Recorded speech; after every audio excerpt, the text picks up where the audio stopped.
कहानी का रुख बदलता है और अब हम गैरेट की नज़र से देखते हैं। हैना कई दिनों से मुझसे बच रही है। ऊपर ऊपर से वो यही दिखा रही है कि वो बहुत व्यस्त है, और हाँ, उसके पास नौकरी भी है, रिहर्सल भी। लेकिन जब से हमने एक दूसरे को डेट करना शुरू किया है, तब से वो हमेशा इन्हीं सब चीज़ों में व्यस्त रही है।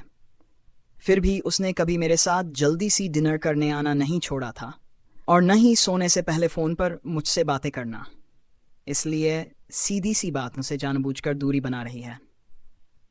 इतना समझने के लिए मुझे कोई बहुत बड़ा जीनियस बनने की ज़रूरत नहीं है। वजह वही है जिस तरह मैं डिलेनी पर टूट पड़ा था। मेरे दिमाग में यही एक कारण आता है कि हैना मुझसे नाराज़ क्यों हो सकती है, और सच कहूँ तो मैं उसे दोष भी नहीं दे सकता। मुझे उस आदमी पर हाथ नहीं उठाना चाहिए था, खासकर एरिना में, जहाँ सैकड़ों लोग सब कुछ अपनी आंखों से देख रहे थे। लेकिन ये सोच कि शायद पता नहीं, अब वो मुझसे डरने लगी है, ये ख्याल मुझे अंदर से तोड़ देता है। मैं बिना बताए उसके हॉस्टल पहुंच जाता हूँ, क्योंकि मुझे पता है अगर पहले उसे मैसेज करूँगा तो वो फिर वही बहाना बना देगी कि वो बहुत बिजी है।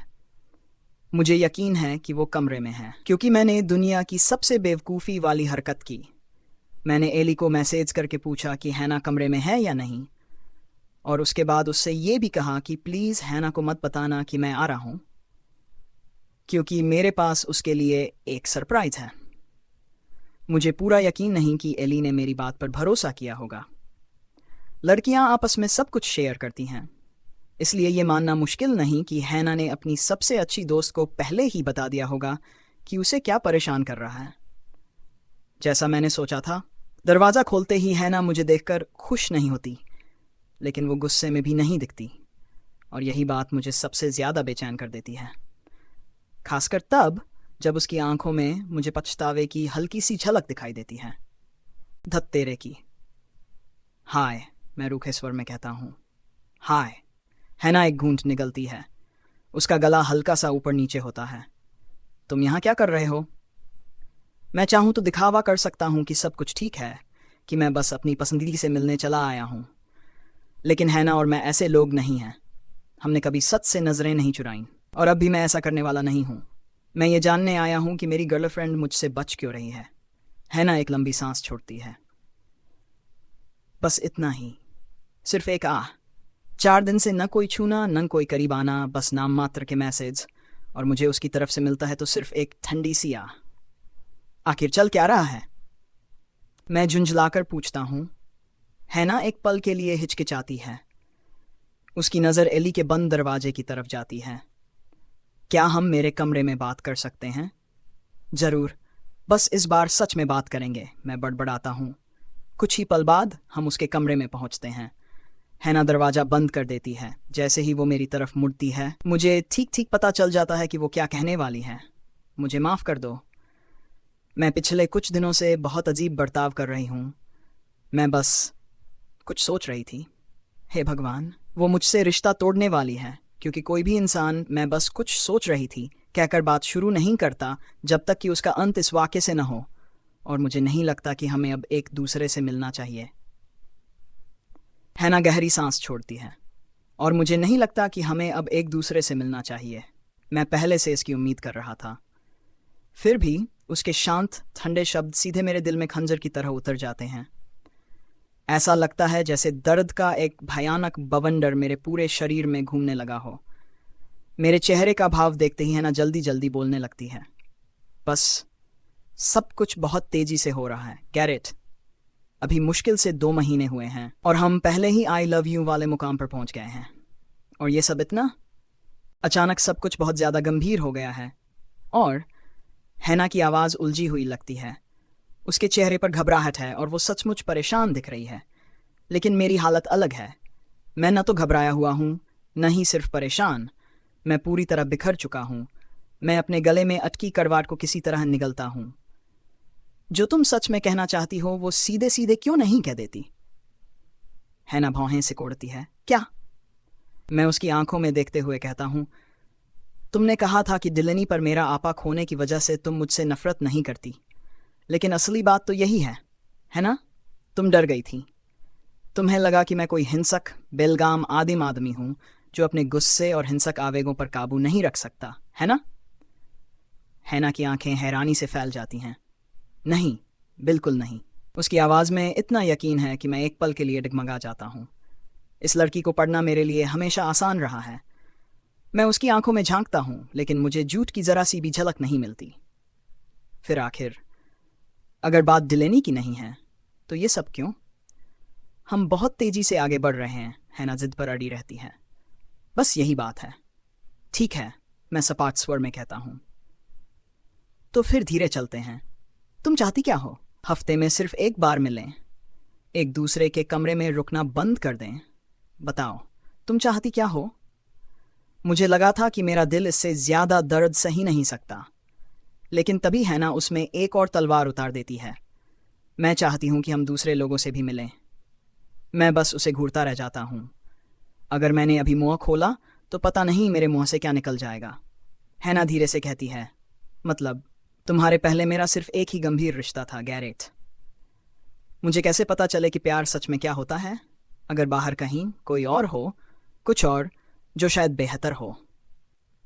हे भगवान, वो हर एक शब्द के साथ मेरे दिल में धंसा हुआ चाकू और भी गहरा घुमाती जा रही है। कॉलेज का मतलब अपने सामने मौजूद हर रास्ते को परखना भी होता है ना? हैना इतनी तेजी से बोल रही है कि उसकी बातों के साथ चलना मुश्किल हो जाता है। मुझे नए लोगों से मिलना चाहिए, डेट पर जाना चाहिए, ये समझना चाहिए कि मैं असल में कौन हूं और मुझे क्या चाहिए। कम से कम इस साल तो मेरी यही उम्मीद थी। मैंने कभी नहीं सोचा था कि हम दोनों साथ आ जाएंगे, और बिल्कुल भी नहीं सोचा था कि सब कुछ इतनी जल्दी इतना गंभीर हो जाएगा।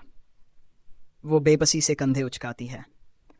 मैं उलझ गई हूं, ठीक है, और मुझे लगता है कि इस वक्त मुझे बस थोड़ा समय चाहिए ताकि मैं, तुम समझ रहे हो, सोच सकूं। आखिरी शब्द उसके होंठों से बहुत धीमे निकलते हैं। मैं अपने गाल के अंदर का हिस्सा तब तक काटता रहता हूं जब तक मुंह में खून का स्वाद महसूस नहीं होने लगता। फिर एक लंबी कांपती हुई सांस लेकर अपनी बाहें सीने पर बांध लेता हूं। ठीक है, तो जरा साफ साफ समझ लूं, और अगर मैं गलत हूं तो मुझे रोक देना। तुम मुझसे प्यार कर बैठी जबकि इसकी उम्मीद नहीं थी, और अब तुम दूसरे लड़कों के साथ डेट करना चाहती हो, उनके साथ सोना चाहती हो। माफ करना, तुम खोजबीन करना चाहती हो, सिर्फ इस उम्मीद में कि कहीं तुम्हें मुझसे बेहतर कोई मिल जाए। हैना अपनी नजरें झुका लेती है। क्या तुम यही कह रही हो? मेरी आवाज इतनी ठंडी हो चुकी है कि उससे भूमध्य रेखा के दक्षिण की हर चीज जम जाए। एक लंबी भारी खामोशी के बाद हैना मेरी तरफ देखती है, फिर धीरे से सिर हिला देती है।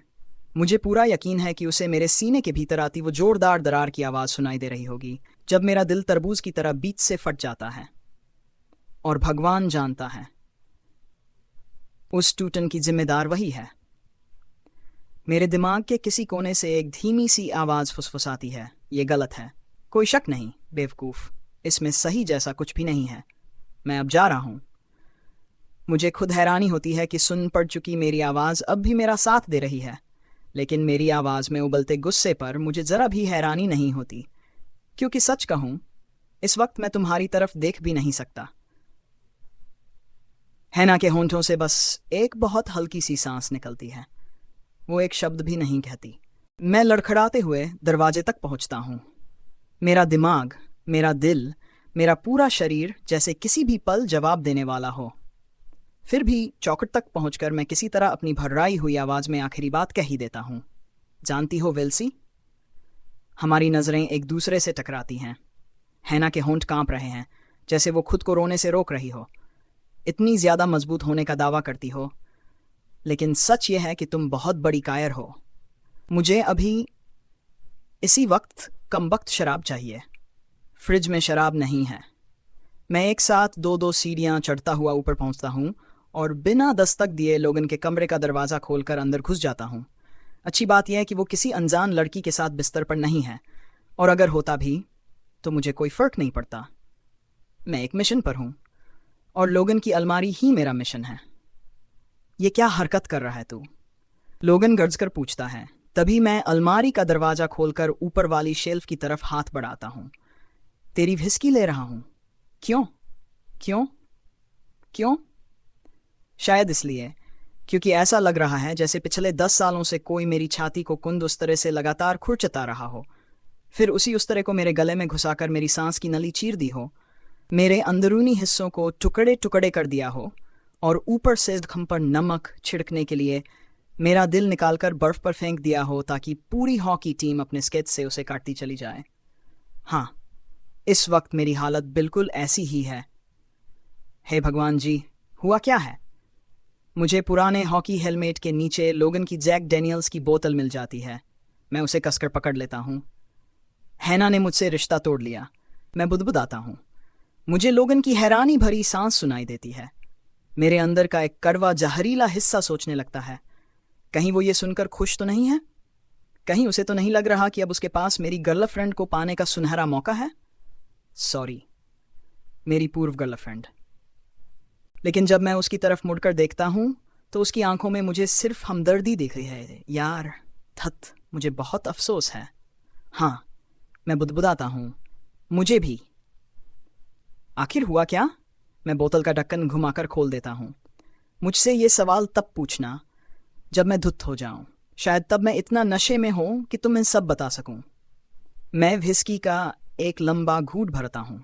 आमतौर पर शराब गले से उतरते हुए पेट तक जलन की एक लकीर छोड़ जाती है, लेकिन आज रात मैं इतना सुन्न हूं कि उसकी जलन तक महसूस नहीं होती।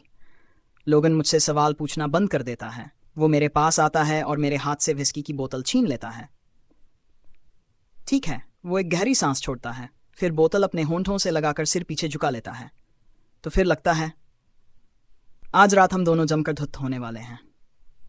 कहानी का रुख बदलता है और अब हम हैना की नजर से देखते हैं। मुझे पहले से पता था कि इस पूरे सेमेस्टर में मेरी हालत बुरी रहने वाली है, लेकिन मैंने कभी नहीं सोचा था कि इसकी वजह मेरे सीने में फैला वो खालीपन होगा जहां कभी मेरा दिल हुआ करता था। पूरे एक हफ्ते से मैंने गैरेट को न देखा है, न मुझसे बात की है। एक हफ्ता कोई बहुत लंबा वक्त नहीं होता। जैसे जैसे मैं बड़ी हुई हूं, मुझे हमेशा लगा है कि समय पागलों की तरह भागता है। पलक झपको और एक हफ्ता निकल जाता है, फिर पलक झपको और पूरा एक साल। लेकिन जिस दिन से मैंने गैरेट से रिश्ता तोड़ा है, समय फिर वैसा हो गया है जैसा बचपन में हुआ करता था, जब स्कूल का एक साल कभी खत्म ही नहीं होता था और गर्मियों की छुट्टियां अंतहीन लगती थीं। अब समय रेंग रहा है। ये पिछले 7 दिन, 7 साल भी हो सकते थे, 7 दशक भी। मुझे अपने बॉयफ्रेंड की बहुत याद आती है और मैं अपने बॉयफ्रेंड के पिता से नफरत करती हूँ क्योंकि उन्होंने मुझे इस नामुमकिन स्थिति में धकेल दिया। मैं उनसे नफरत करती हूँ क्योंकि उनकी वजह से मुझे गैरेट का दिल तोड़ना पड़ा। तुम बस इसलिए दूसरे लोगों को आजमाना चाहती हो कि कहीं तुम्हें मुझसे बेहतर कोई मिल जाए। गैरेट की वो कड़वी, मेरी झूठी बातों को बेनकाब करती हुई आवाज अभी मेरे दिमाग में टिड्डियों के चुन की तरह लगातार गूंज रही है। मुझसे बेहतर कोई? हे भगवान, ये शब्द कहना ही मुझे अंदर तक तोड़ गया था। उसे इस तरह चोट पहुंचाना, उन शब्दों का कड़वा स्वाद अब भी मेरी जुबान पर जलता है। मुझसे बेहतर कोई, उससे बेहतर कोई ही नहीं। गैरेट मेरी जिंदगी का सबसे बेहतरीन आदमी है, और सिर्फ इसलिए नहीं कि वो स्मार्ट है, सेक्सी है, बल्कि इसलिए भी कि वो मजाकिया है। जितना मैंने कभी उसे समझा ही नहीं था, उससे कहीं ज्यादा प्यारा है। वो मुझे जिंदा होने का एहसास कराता है। हाँ, हम लड़ते झगड़ते हैं, और मानती हूं कभी कभी उसका ज़रूरत से ज़्यादा आत्मविश्वास मुझे पागल कर देता है। लेकिन जब मैं उसके साथ होती हूं तो मुझे लगता है कि मैं पूरी हूं। ऐसा लगता है कि मैं अपने चारों तरफ खड़ी सारी दीवारें गिरा सकती हूं। मुझे इस बात का डर नहीं रहता कि कोई मुझे चोट पहुंचाएगा, मेरा फ़ायदा उठाएगा, या मैं किसी बात से डरूंगी, क्योंकि गैरेट ग्राहम हमेशा मेरे साथ रहेगा, मुझसे प्यार करने के लिए, मेरी रक्षा करने के लिए। इस पूरी भयानक उलझन में बस एक ही अच्छी बात हुई है। टीम फिर से जीत रही है। गैरेट के निलंबन की वजह से जो मैच वो नहीं खेल पाया था, वो टीम हार गई थी। लेकिन उसके बाद उन्होंने 2 और मैच खेले जिनमें उनका कॉन्फ्रेंस का सबसे बड़ा प्रतिद्वंद्वी ईस्टवुड भी शामिल था, और दोनों मैच जीत लिए। अगर टीम इसी तरह खेलती रही तो गैरेट का सपना पूरा हो जाएगा। कप्तान बनने के अपने पहले ही साल में वो ब्रायर को चैंपियनशिप तक ले जाएगा। तभी एली मेरे कमरे में घुस आती है। हे भगवान, प्लीज़ ये मत कहना कि आज रात तुम यही पहनने वाली हो। वो मेरे कपड़ों को घूरते हुए भौहें सिकोड़ लेती है। नहीं, मैं इसकी बिल्कुल इजाज़त नहीं दूंगी। मैं नीचे अपने पुराने घिसे पिटे चेक वाले पायजामे और कटे हुए कॉलर वाली स्वेटशर्ट की तरफ देखती हूँ। क्या? नहीं। मैं दरवाजे के पीछे टंगे गारमेंट बैग की तरफ इशारा करती हूँ। मैं वो पहनने वाली हूँ। ओह, दिखाओ तो। एली जल्दी से बैग की जिप खोलती है। अंदर रखी बिना स्ट्रैप वाली सिल्वर ड्रेस देखते ही उसके मुंह से लगातार वाह, आह जैसी आवाज़ें निकलने लगती हैं। उसका इतना उत्साहित होना मुझे याद दिलाता है कि इस पूरे हफ्ते मैं कितनी बुरी तरह खोई हुई रही हूँ। ये ड्रेस खरीदने मैं हेस्टिंग्स तक गई थी, विंटर शोकेस के लिए, लेकिन उस दिन भी मैं जैसे किसी ट्रांस में थी, और ये ड्रेस पिछले 4 दिनों से मेरे दरवाजे पर टंगी हुई है। फिर भी मैंने एक बार भी एली को दिखाने की जहमत नहीं उठाई। असल में मैं इसे दिखाना ही नहीं चाहती। सच तो यह है कि मैं इसे पहनना भी नहीं चाहती। विंटर शोकेस शुरू होने में सिर्फ 2 घंटे बचे हैं और मुझे उसकी ज़रा भी परवाह नहीं है। पूरा सेमेस्टर इसी एक बेवकूफ़ी भरी प्रस्तुति की तैयारी में गुजरा है, लेकिन अब मुझे बिल्कुल भी फर्क नहीं पड़ता। एली मेरे चेहरे की बेरुखी देखती है तो उसका चेहरा नरम पड़ जाता है। ओह हैन, तुम उसे फ़ोन क्यों नहीं कर लेती? मैं धीमे से बुदबुदाती हूँ क्योंकि हमारा ब्रेकअप हो चुका है। धीरे से सिर हिलाकर एली पूछती है, और ऐसा क्यों हुआ था, ज़रा फिर से बताओ। मैं इतनी टूटी हुई हूँ कि 1 हफ्ते पहले गड़ा हुआ वही बकवास बहाना दोबारा दोहराने की भी ताकत नहीं बची। मैंने न एली को और न ही अपने दोस्तों को ये असली वजह बताई है कि मैंने गैरेट से रिश्ता क्यों ख़त्म किया। मैं नहीं चाहती कि उन्हें उसके हरामी बाप के बारे में पता चले। सच तो यह है कि मैं खुद भी उसके हरामी बाप के बारे में सोचना नहीं चाहती। इसलिए मैंने बस इतना कहा था, हमारा रिश्ता नहीं चल पाया। सिर्फ 4 मामूली शब्द, और तब से कोई भी मेरे मुंह से उससे ज़्यादा कुछ नहीं निकलवा पाया। मेरी जिद्दी चुप्पी इतनी देर तक खिंच जाती है कि एली बेचैनी से अपनी जगह बदलती है। फिर वह आ भर कर पूछती है, तो क्या तुम अब भी चाहती हो कि मैं तुम्हारे बाल बना दूं? हाँ, अगर तुम्हारा मन है। मेरी आवाज़ में ज़रा भी उत्साह नहीं है। अगले 30 मिनट हम तैयार होने में बिताते हैं। हालांकि मुझे समझ नहीं आता कि एली इतनी मेहनत से सज क्यों रही है। स्टेज पर जाकर सैकड़ों अजनबियों के सामने गाना तो उसे नहीं गाना, लेकिन मन में एक सवाल बार बार उठता है। जब किसी का दिल पूरी तरह टूटकर धूल बन चुका हो, तब वह दिल से निकला हुआ दर्द भरा गीत आखिर कैसे गाता है? लगता है आज मुझे इसका जवाब मिलने वाला है। कुछ देर बाद कहानी का दृश्य मुख्य ऑडिटोरियम के बैक स्टेज पर पहुंचता है। जैसे ही मैं अंदर जाती हूँ, हर तरफ अफरा तफरी मची हुई है। छात्र मेरे पास से भागते हुए निकल रहे हैं। किसी के हाथ में कोई वाद्य यंत्र है, कोई अपनी पोशाक संभाल रहा है। हर कोई खुद को सबसे बेहतर दिखाने की कोशिश में लगा है। घबराई हुई आवाज़ें और तेज तेज दिए जा रहे निर्देश पूरे माहौल में गूंज रहे हैं, लेकिन मेरा ध्यान मुश्किल से ही उन पर जाता है। सबसे पहले मेरी नज़र कैस पर पड़ती है। हमारी नज़रें एक पल के लिए टकराती हैं, फिर वह मेरी तरफ चला आता है। काले सूट जैकेट और सैल्मन रंग की ड्रेस शर्ट में वह बेहद शानदार लग रहा है। उसकी कॉलर खड़ी हुई है, गहरे रंग के बाल एकदम करीने से सजे हुए हैं, और उसकी नीली आंखों में न पछतावे की कोई झलक है, न माफ़ी की। कैस कहता है, ड्रेस बहुत खूबसूरत है। मैं बस कंधे उचकाती हूँ। घबराहट हो रही है? मैं फिर कंधे उचकाती हूँ। नहीं, मैं घबराई हुई नहीं हूँ, क्योंकि मुझे परवाह ही नहीं रही। मैंने कभी नहीं सोचा था कि मैं उन कमज़ोर लड़कियों में से हूँ जो ब्रेकअप के बाद जॉम्बी की तरह घूमती हैं और अपने सच्चे प्यार की ज़रा सी याद आते ही फूट फूट कर रो पड़ती हैं। लेकिन अफसोस, मैं बिल्कुल वैसी ही निकली। कैस समझ जाता है कि मेरा बात करने का कोई इरादा नहीं है, तो वह कहता है, ऑल द बेस्ट। स्टेज फाड़ देना, तुम भी।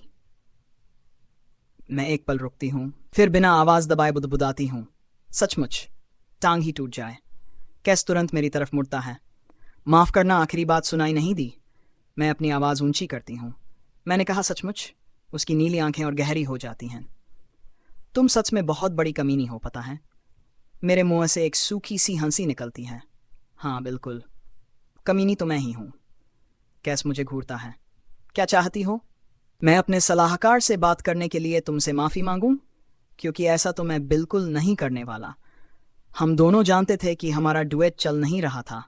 फर्क बस इतना है कि उसे खत्म करने की हिम्मत मैंने दिखाई। तुम सही कह रहे हो, मैं शांत स्वर में कहती हूँ। असल में तो मुझे तुम्हारा शुक्रिया अदा करना चाहिए। तुमने मेरे ऊपर बहुत बड़ा एहसान किया। और नहीं, मैं ताना नहीं मार रही। मैं अपने हर शब्द का मतलब समझती हूँ। उसके चेहरे पर चिपकी आत्मसंतुष्ट मुस्कान एक पल को डगमगाती है। सच? फिर वह गला साफ करता है। हाँ, बिल्कुल, मैंने हम दोनों का भला किया। अच्छा लगा कि आखिरकार तुम्हें भी ये बात समझ आ गई। उसके होंठों पर वही पुरानी घमंडी मुस्कान लौट आती है। खैर, परफॉर्मेंस शुरू होने से पहले मुझे एमजे को ढूंढना है। इतना कहकर वह चलता बनता है और मैं उल्टी दिशा में जे को ढूंढने निकल पड़ती हूँ। सुबह ही सारे साउंड चेक हो चुके हैं, इसलिए अब लगभग सब कुछ तैयार है। जूनियर परफॉर्मर्स में मेरी बारी सबसे आखिर में है, इसलिए जब तक मेरा नाम नहीं पुकारा जाता मुझे यूं ही इंतज़ार करना है। और हाँ, कैसी जूनियर शोकेस की शुरुआत कर रहा है। वह स्लॉट उसे कैसे मिला, इसका अंदाज़ा लगाना मुश्किल नहीं। शायद किसी की इतनी चापलूसी की होगी कि आखिरकार सबसे बढ़िया जगह उसी की झोली में आ गिरी। लाइन अप में वही सबसे बेहतरीन स्लॉट है, क्योंकि तब तक जजों की आंखों में अभी भी नई चमक होती है, उत्साह बरकरार रहता है और वे पूरी ऊर्जा के साथ प्रतियोगियों का मूल्यांकन शुरू करने के लिए तैयार रहते हैं। मैं जूनियर शोकेस में आखिरी प्रस्तुति देने वाली हूँ, इसलिए मेरा नाम पुकारे जाने तक मुझे बस यूं ही इंतज़ार करना है। उधर कैस, जैसा कि होना ही था, जूनियर शोकेस की शुरुआत कर रहा है। वह जगह पाने के लिए उसने न जाने किसकी चापलूसी की होगी, क्योंकि पूरी सूची में वही सबसे बेहतरीन स्लॉट है। उस समय निर्णायक अभी भी पूरी तरह तरोताज़ा और उत्साहित होते हैं। उन्हें अभी सोफोमोर और फ्रेशमैन की प्रस्तुतियां झेलनी नहीं पड़ी होती, जो वैसे भी छात्रवृत्ति के लिए गिनी नहीं जाती। और जब आखिरी जूनियर यानी मैं मंच पर पहुंचती हूँ, तब तक सब थक चुके होते हैं, पैर फैलाने या सीनियर प्रस्तुतियां शुरू होने से पहले एक सिगरेट पियाने के लिए बेचैन। मैं जे को ढूंढते हुए कई ड्रेसिंग रूमों में झांकती हूँ, लेकिन वह कहीं दिखाई नहीं देता। उम्मीद है मेरा सेलो वादक मुझे छोड़कर नहीं गया होगा, लेकिन अगर चला भी गया तो मुझे क्या फ़र्क पड़ता है। मुझे गैरेट की बहुत याद आ रही है। 5 सेकंड भी ऐसे नहीं गुजरते जब मैं उसके बारे में न सोचूं, और ये एहसास कि वह आज दर्शकों में मौजूद नहीं होगा, ऐसा लगता है जैसे किसी ने गर्दन पर कराटे का जोरदार वार कर दिया हो। मेरा गला जकड़ जाता है और सांस लेना मुश्किल हो जाता है ना? एक धीमी संकोची आवाज मुझे पुकारती है। मैं दबे स्वर में आ भरती हूँ। धत। इस समय मेरा बिल्कुल भी मन नहीं है कि मैरी जेन से बात करूं, लेकिन वह छोटी सी गोरी लड़की मेरे बचकर निकलने से पहले ही दौड़कर मेरे सामने आ जाती है और जिस ड्रेसिंग रूम में मैं जाने वाली थी, उसके दरवाजे पर ही मेरा रास्ता रोक लेती है। क्या हम बात कर सकते हैं? वह जल्दबाजी में बोल पड़ती है। मेरे मुंह से फिर आह निकलती है। अभी मेरे पास उसके लिए समय नहीं है। मैं जे को ढूंढ रही हूँ। वह ईस्ट स्टेज के ग्रीन रूम में है। मैंने अभी उसे वहीं देखा। धन्यवाद। मैं आगे बढ़ने लगती हूँ, लेकिन वह फिर मेरा रास्ता रोक लेती है ना, प्लीज़, मुझे सच में तुमसे बात करनी है। झुंझलाहट मेरे गले में कस जाती है। सुनो, अगर तुम माफ़ी मांगने आई हो तो रहने दो, तुम्हारी माफ़ी स्वीकार नहीं है। उसकी आंखों में चोट साफ झलकती है। प्लीज़ ऐसा मत कहो, क्योंकि मुझे सच में बहुत पछतावा है। मैंने जो किया उसके लिए मैं बहुत बहुत शर्मिंदा हूँ। मुझे कैस की बातों में नहीं आना चाहिए था। सच में कमाल है। मैं बस उसे मना नहीं कर पाई। उसकी आवाज़ बेबसी से कांप उठती है। मुझे वह बहुत पसंद था। वह हमेशा मेरा हौसला बढ़ाता था, मेरा ध्यान रखता था, और वह बार बार कहता रहा कि वह गाना सिर्फ एक ही गायक के लिए लिखा गया था और उसका मान सिर्फ वही रख सकता था। मैरी जेन का पूरा चेहरा ढह जाता है। मुझे तुम्हारी पीठ पीछे ऐसा नहीं करना चाहिए था। मुझे तुम्हारे साथ ऐसा नहीं करना चाहिए था। मुझे बहुत अफसोस है। मेरी नज़र से ये बात नहीं बचती कि कैस का जिक्र करते हुए वह भूतकाल का इस्तेमाल कर रही है, और भले ही ऐसा करना मेरी तरफ से थोड़ा घटियापन हो, मैं हंसे बिना नहीं रह पाती। उसने तुम्हें छोड़ दिया है ना? वह मेरी आंखों से नजरें चुरा लेती है और अपने निचले होंठ को दांतों से दबा लेती है। उसे सोलो मिलते ही। मैं ज़्यादातर लोगों पर तरस नहीं खाती, हमदर्दी, वह तो मैं खुलकर बांट देती हूँ, लेकिन दया, दया सिर्फ उसी के लिए बचाकर रखती हूँ जिसके लिए मुझे सच में दुख महसूस हो। और इस वक्त मुझे मैरी जेन पर दया आ रही है। तो क्या मुझे कहना चाहिए कि मैंने पहले ही कहा था? मैं पूछती हूँ। वह सिर हिलाती है। नहीं, मुझे पता है तुम सही थी, और मुझे पता है कि मैं बेवकूफ़ थी। मैं यकीन करना चाहती थी कि उसके जैसा कोई लड़का सच में मेरे जैसी लड़की में दिलचस्पी ले सकता है। मैं चाहती थी कि वह बात सच निकले, इतनी बुरी तरह कि मैंने तुम्हारे साथ अपनी दोस्ती ही बर्बाद कर दी। हम दोस्त नहीं हैं, एमजे। मुझे पता है मैं बहुत कठोर हो रही हूँ, लेकिन लगता है मेरा दिल जिस दिन टूटा उसी दिन मेरी नरमी भी मर गई। इसलिए मैं अपनी आवाज़ को मुलायम बनाने या अपने शब्दों को रोकने की कोशिश भी नहीं करती। मैं कभी किसी दोस्त के साथ ऐसा धोखा नहीं करती, खासकर किसी लड़के के लिए तो बिल्कुल नहीं। प्लीज़। वह मुश्किल से निकलती है। क्या हम फिर से शुरुआत नहीं कर सकते? मुझे सच में बहुत अफसोस है। मुझे पता है तुम है। मैं हल्की सी उदास मुस्कान देती हूँ। देखो, मुझे यकीन है कि एक दिन मैं तुमसे बिना यह सब याद किए बात कर पाऊंगी। शायद एक दिन फिर से तुम पर भरोसा भी कर लूँ, लेकिन अभी मैं वहां तक नहीं पहुंची हूँ। मैं समझती हूँ, वह धीमे से कहती है। मुझे सच में जे को ढूंढना है। मैं एक और बनावटी मुस्कान ओढ़ लेती हूँ। मुझे यकीन है कैस तुम्हारे गाने के साथ बहुत अच्छा करेगा, एमजे। वह कमीना हो सकता है, लेकिन गायक कमाल का है। उसके कुछ कहने से पहले ही मैं तेजी से वहां से निकल जाती हूँ। मैं जे को ढूंढ ही लेती हूँ, और शो शुरू होने तक हम दोनों बैकस्टेज साथ बैठे रहते हैं। कई हफ्तों की लगातार रिहर्सल के बाद हम दोस्त बन गए हैं। हालांकि जे अब भी पहले की तरह शर्मीला है और अपनी ही परछाई से डर जाने वाला लड़का लगता है, लेकिन वह अभी सिर्फ फ्रेशमैन है। इसलिए मुझे उम्मीद है कि कॉलेज की जिंदगी में ढलते ढलते वह अपने खोल से बाहर निकल आएगा। सबसे पहले फ्रेशमैन और सोफोमोर छात्रों की प्रस्तुतियां होती हैं। मैं और जे मंच के बाएं किनारे पर्दे के पीछे खड़े रहते हैं और एक के बाद एक कलाकार को मंच पर जाते देखते हैं। लेकिन मेरा ध्यान न तो ठीक से सुनने में लग रहा है, न देखने में। आज रात मेरा गाने का बिल्कुल मन नहीं है। मेरे दिमाग में सिर्फ गैरेट है। उसकी आंखों में दिखती वह असहनीय पीड़ा जब मैंने उससे रिश्ता तोड़ा था, और मेरे डॉर्म से निकलते समय उसके झुके हुए कंधे। मैं खुद को बार बार याद दिलाती हूँ कि मैंने ये सब उसी के लिए किया, ताकि वह ब्रायर में रह सके और बिना पैसों की चिंता किए अपनी पसंद का खेल खेलता रहे। अगर मैंने उसे उसके पिता की धमकियों के बारे में बता दिया होता, तो गैरेट अपने भविष्य से ज्यादा हमारे रिश्ते को चुन लेता। लेकिन मैं ऐसा नहीं चाहती। मैं नहीं चाहती कि वह पढ़ाई के साथ पूरे समय नौकरी करे। धत तेरे की।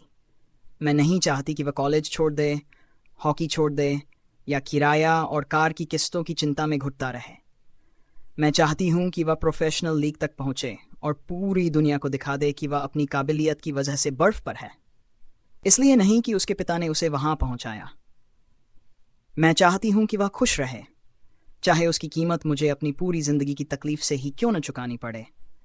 कुछ देर बाद आखिरी सोफोमोर की प्रस्तुति खत्म होती है और एक छोटा सा विराम होता है। फिर बैकस्टेज दोबारा अफरा तफरी से भर जाता है। चोगे पहने छात्रों की लगातार आती भीड़ हमें लगभग गिरा ही देती है जब वे मंच की ओर बढ़ते हैं। तभी मुझे एहसास होता है कि ये सब कैस के कॉयर के सदस्य हैं। मैं मुस्कुराकर जे से कहती हूँ, ये हम भी हो सकते थे। हम दोनों अंधेरे मंच पर अपनी जगह लेते कॉयर को देखते हैं। कैस की मिनियनों की पूरी फौज। जे के होंठ हल्के से फड़कते हैं। मुझे लगता है हम एक बड़ी मुसीबत से बच गए। मुझे भी।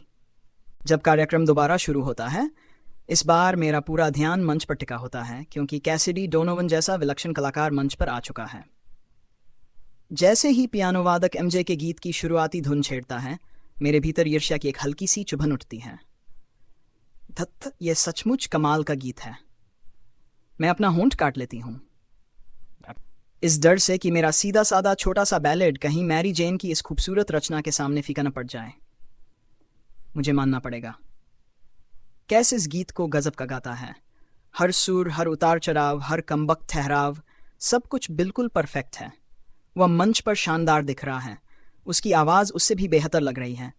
और जब पूरा कॉयर उसके साथ शामिल होकर पूरे मंच को मानो एक भव्य संगीत नाटक में बदल देता है, तो प्रस्तुति एक बिल्कुल नए स्तर पर पहुंच जाती है। लेकिन एक चीज की कमी साफ महसूस होती है, एहसास। जब एमजे ने पहली बार ये गीत मुझे सुनाया था, मैंने उसे महसूस किया था, उसके शब्दों से उसका रिश्ता महसूस किया था, उन गीतों के पीछे छिपा दर्द महसूस किया था। लेकिन आज रात मुझे कुछ भी महसूस नहीं हो रहा। मुझे नहीं पता इसकी वजह कैसे है, या फिर गैरेट को खो देने के बाद मैं खुद ही भावनाएं महसूस करने की क्षमता खो चुकी हूं। लेकिन लगभग 30 मिनट बाद जब मैं पियानो के पीछे जाकर बैठती हूं, तब मेरे भीतर कुछ जरूर टूटकर बह निकलता है। जैसे ही जे की सेलो की दर्द भरी धुन पूरे मंच पर फैलती है, ऐसा लगता है जैसे मेरे अंदर कोई बांध टूट गया हो। गैरेट पहला इंसान था जिसे मैंने ये गीत सुनाया था, तब जब ये बस अधूरा, बिखरा हुआ और बिल्कुल कच्चा था। और वही इंसान था जिसने मेरी हर रिहर्सल सुनी, जिसने मुझे इसे निखारते, तराशते और आखिरकार परफेक्ट बनाते देखा। जब मैं अपना मुंह खोलकर गाना शुरू करती हूँ, मैं ये गीत गैरेट के लिए गा रही हूँ। मैं फिर उसी शांत दुनिया में पहुंच जाती हूँ, अपने उस छोटे से खुशहाल बुलबुले में, जहाँ कभी कुछ बुरा नहीं होता, जहाँ लड़कियों का बलात्कार नहीं होता, जहाँ सेक्स दर्द और डर का नाम नहीं होता, और जहाँ लोग सिर्फ इसलिए एक दूसरे से अलग नहीं होते क्योंकि कोई घटिया जालिम हरामी उन्हें मजबूर करता है। मेरी उंगलियां हाथीदांत जैसी सफ़ेद चाबियों पर कांप रही हैं। मैं जो भी सांस लेती हूँ, जो भी शब्द गाती हूँ, हर एक के साथ मेरा दिल और कसता चला जाता है। जब मेरा गीत खत्म होता है, पूरा ऑडिटोरियम गहरी खामोशी में डूब जाता है, और अगले ही पल पूरा हॉल खड़ा होकर तालियां बजाने लगता है। मैं अपने पैरों पर खड़ी होती हूँ, और वह भी सिर्फ इसलिए क्योंकि जे मेरे पास आकर मुझे लगभग मजबूर करता है हम दोनों झुककर दर्शकों का अभिवादन करें।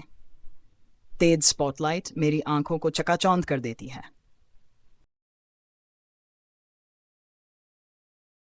तालियों की गड़गड़ाहट मेरे कान सुन्न कर देती है।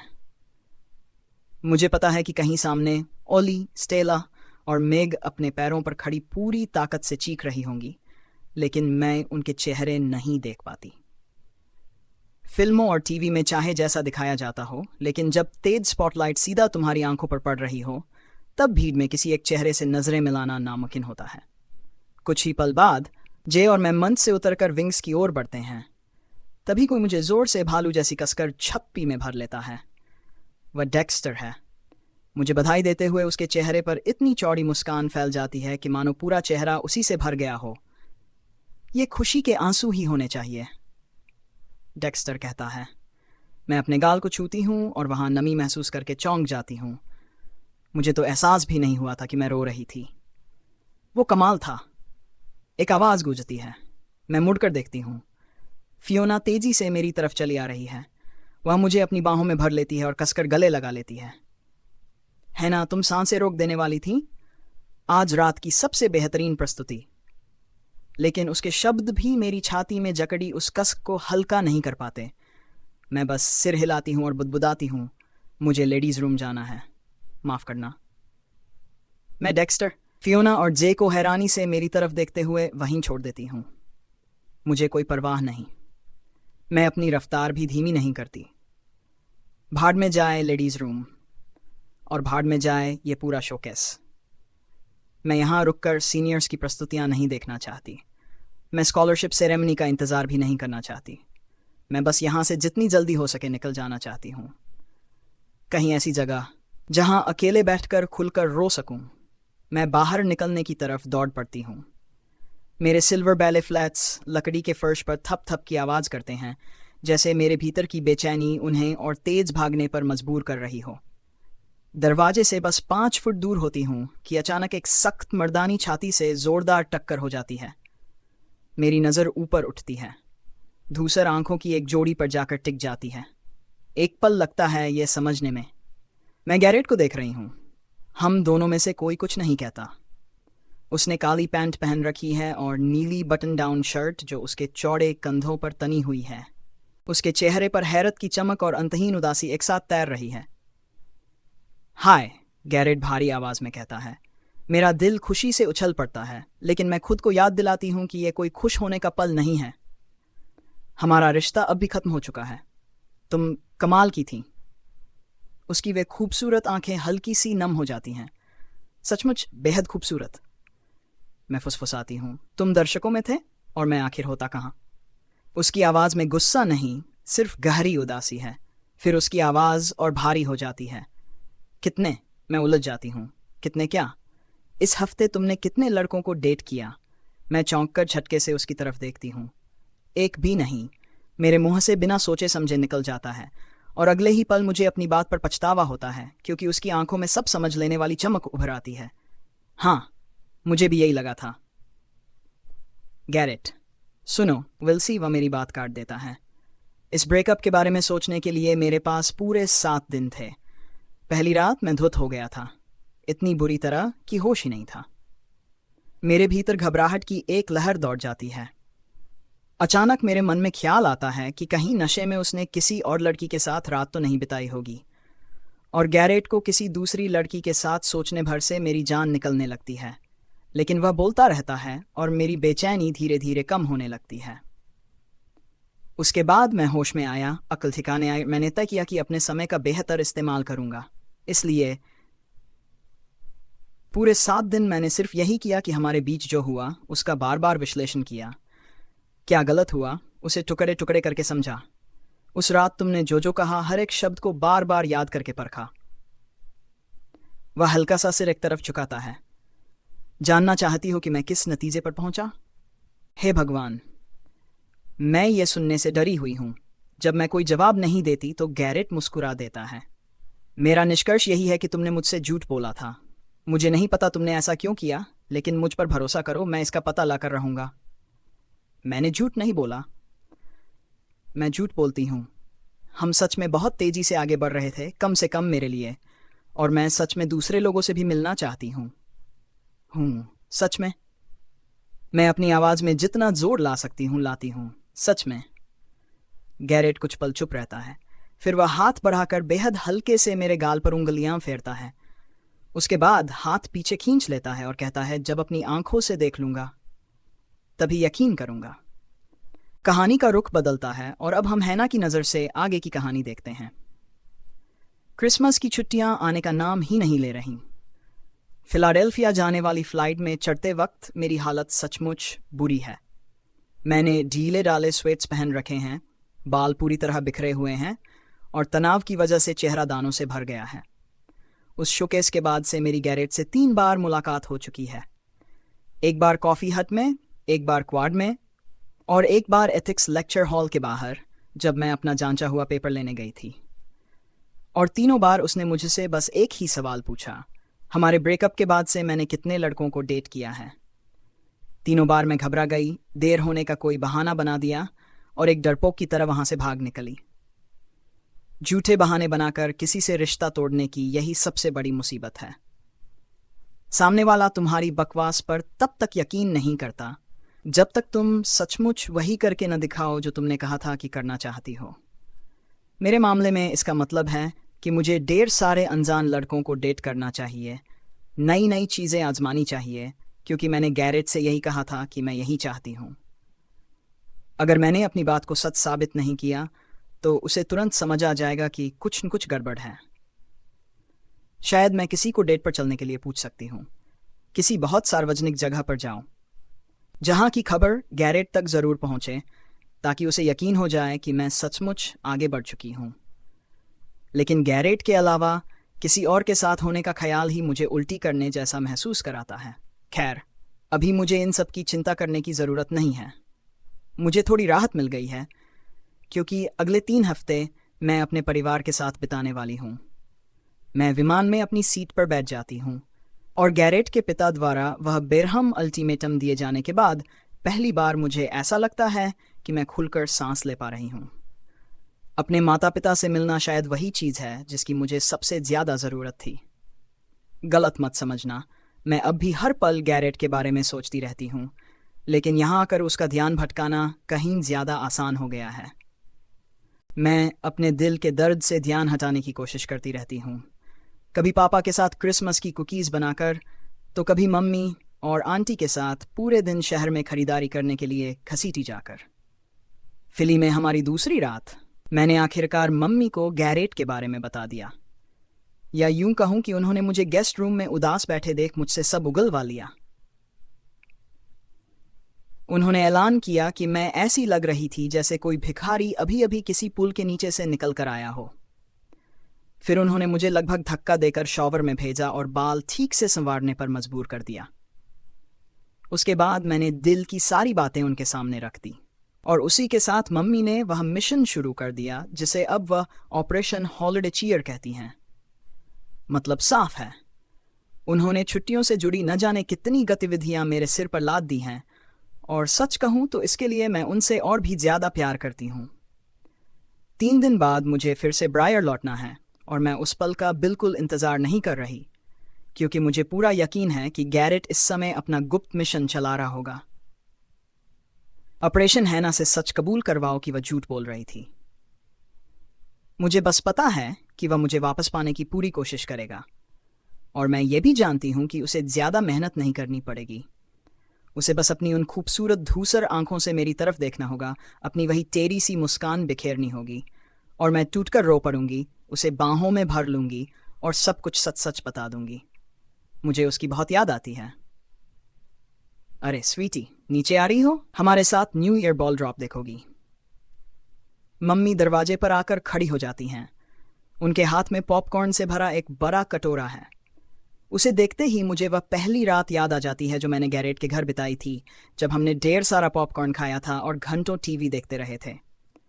हाँ, अभी आती हूं, मैं जवाब देती हूं। बस आरामदायक कपड़े पहनने हैं। मम्मी के जाते ही मैं बिस्तर से उतरती हूं और अपने सूटकेस में योगा पैंट ढूंढने लगती हूं। अपनी तंग जीन्स उतारकर मुलायम सूती पैंट पहनती हूं। फिर नीचे लिविंग रूम में चली जाती हूं, जहां मेरे मम्मी पापा, मेरी आंटी और अंकल और उनके दोस्त बिल और सुसन एल आकार वाले सोफों पर आराम से बैठे हुए हैं। मैं नए साल की पूर्व संध्या 3 अधेड़ उम्र के शादीशुदा जोड़ों के साथ बिता रही हूं। वाह, क्या जबरदस्त पार्टी है।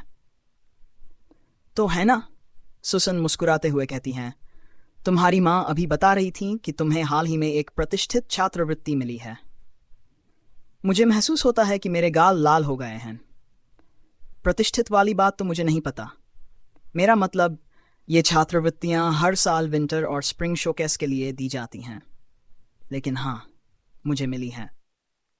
लो, कैस डोनोवन, मेरे मन के अंदर बैठा घमंडी छोटा सा राक्षस खुशी से चिल्लाता है। शोकेस में गैरेट से टकराने के बाद मेरा ऑडिटोरियम में वापस जाने का कोई इरादा नहीं था, लेकिन फियोना ने मुझे ठीक उसी वक्त पकड़ लिया जब मैं चुपचाप निकलने की कोशिश कर रही थी, और लगभग घसीट कर फिर से स्टेज तक ले गई। और हाँ, मैं ये झुठला नहीं सकती कि छात्रवृत्ति समारोह में अपना नाम सुनकर मुझे जीत का जबरदस्त नशा महसूस हुआ था। और मैं कभी नहीं भूलूंगी कि कैस के चेहरे पर कैसा गुस्सा उमड़ आया था जब उसे एहसास हुआ कि उन्होंने उसका नाम नहीं पुकारा। अब मेरे पास $5,000 ज्यादा हैं, और मेरे माता पिता भी राहत की सांस ले सकते हैं, क्योंकि आने वाले सेमेस्टर में मैं अपने रहने और खाने का खर्च खुद उठा पाऊंगी। रात के लगभग 10 मिनट बाकी होते हैं जब अंकल मार्क हमारी बातचीत रोकने के लिए टीवी की आवाज़ चालू कर देते हैं ताकि हम टाइम्स स्क्वायर का जश्न देख सकें। आंटी निकोल सबको गुलाबी कागजी झालरों वाले शोर मचाने वाले खिलौने बांटती हैं, जबकि मेरी माँ सबके हाथों में रंग बिरंगी कंफेटी थमा रही हैं। मेरा परिवार थोड़ा नाटकीय और चीज़ी है, लेकिन मैं दुनिया की किसी भी चीज़ के बदले इन्हें कभी नहीं बदलना चाहूँगी। टीवी पर उद्घोषक के साथ उल्टी गिनती गिनते हुए मेरी आंखें अनजाने में नम हो जाती हैं। फिर सोचती हूँ, शायद इन आंसुओं पर हैरान होने की ज़रूरत भी नहीं है, क्योंकि जैसे ही 11 बजाती है और सब लोग चिल्लाते हैं, हैप्पी न्यू ईयर, मुझे याद आता है कि आधी रात का यह पल सिर्फ नए साल की शुरुआत नहीं है। 1 जनवरी गैरेट का जन्मदिन भी है। आंसुओं का सैलाब रोकने के लिए मैं अपने होंठ कसकर भींच लेती हूँ और ज़बरदस्ती हंसने की कोशिश करती हूँ, तभी पापा मुझे अपनी बाहों में उठाकर घुमा देते हैं। और मेरे पापा के सवाल पर मेरे होंठों पर एक कड़वी सी मुस्कान आ जाती है। कमाल की चल रही है, मैं झूठ बोलती हूँ। फ़ोन के दूसरी तरफ कुछ पल के लिए बिल्कुल सन्नाटा छा जाता है। फिर गैरेट धीरे से कहता है, कितने? मैं आंखें बंद कर लेती हूँ। क्या? इस हफ्ते कितने लड़कों के साथ बाहर गई हो? मेरे गले में जैसे कुछ अटक जाता है। मैं फिर वही झूठ दोहराती हूँ, कई। गैरेट हल्का सा सांस छोड़ता है। झूठ। उसका एक ही शब्द मेरे सीने में तीर की तरह धंस जाता है। तुम झूठ बोल रही हो, है ना? मैं कुछ नहीं कहती। मैं तुम्हें जानता हूं, जितना तुम खुद को जानती हो उससे भी ज्यादा। अगर तुम सच में आगे बढ़ गई होती, अगर तुम सच में किसी और के साथ होती, तो तुम्हारी आवाज ऐसी नहीं होती। मेरी उंगलियां फोन को और कसकर पकड़ लेती हैं। तुम्हें नहीं पता कि मेरी आवाज कैसी है। मुझे पता है। उसका जवाब तुरंत आता है। और मुझे यह भी पता है कि तुम अभी रो रही हो। मेरी सांस अटक जाती है। मैं जल्दी से अपने गाल पोंछती हूं, जैसे वो मुझे देख सकता हो। मैं नहीं रो रही। फिर से झूठ।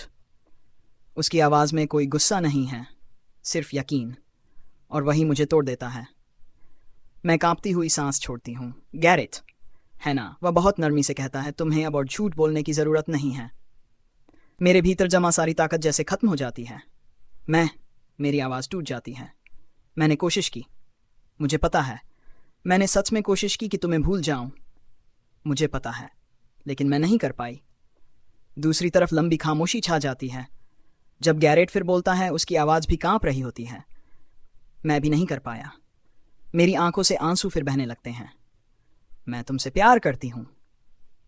ये शब्द मेरे मुंह से ऐसे निकलते हैं जैसे बहुत दिनों से कैद होकर बाहर आने का इंतजार कर रहे हों।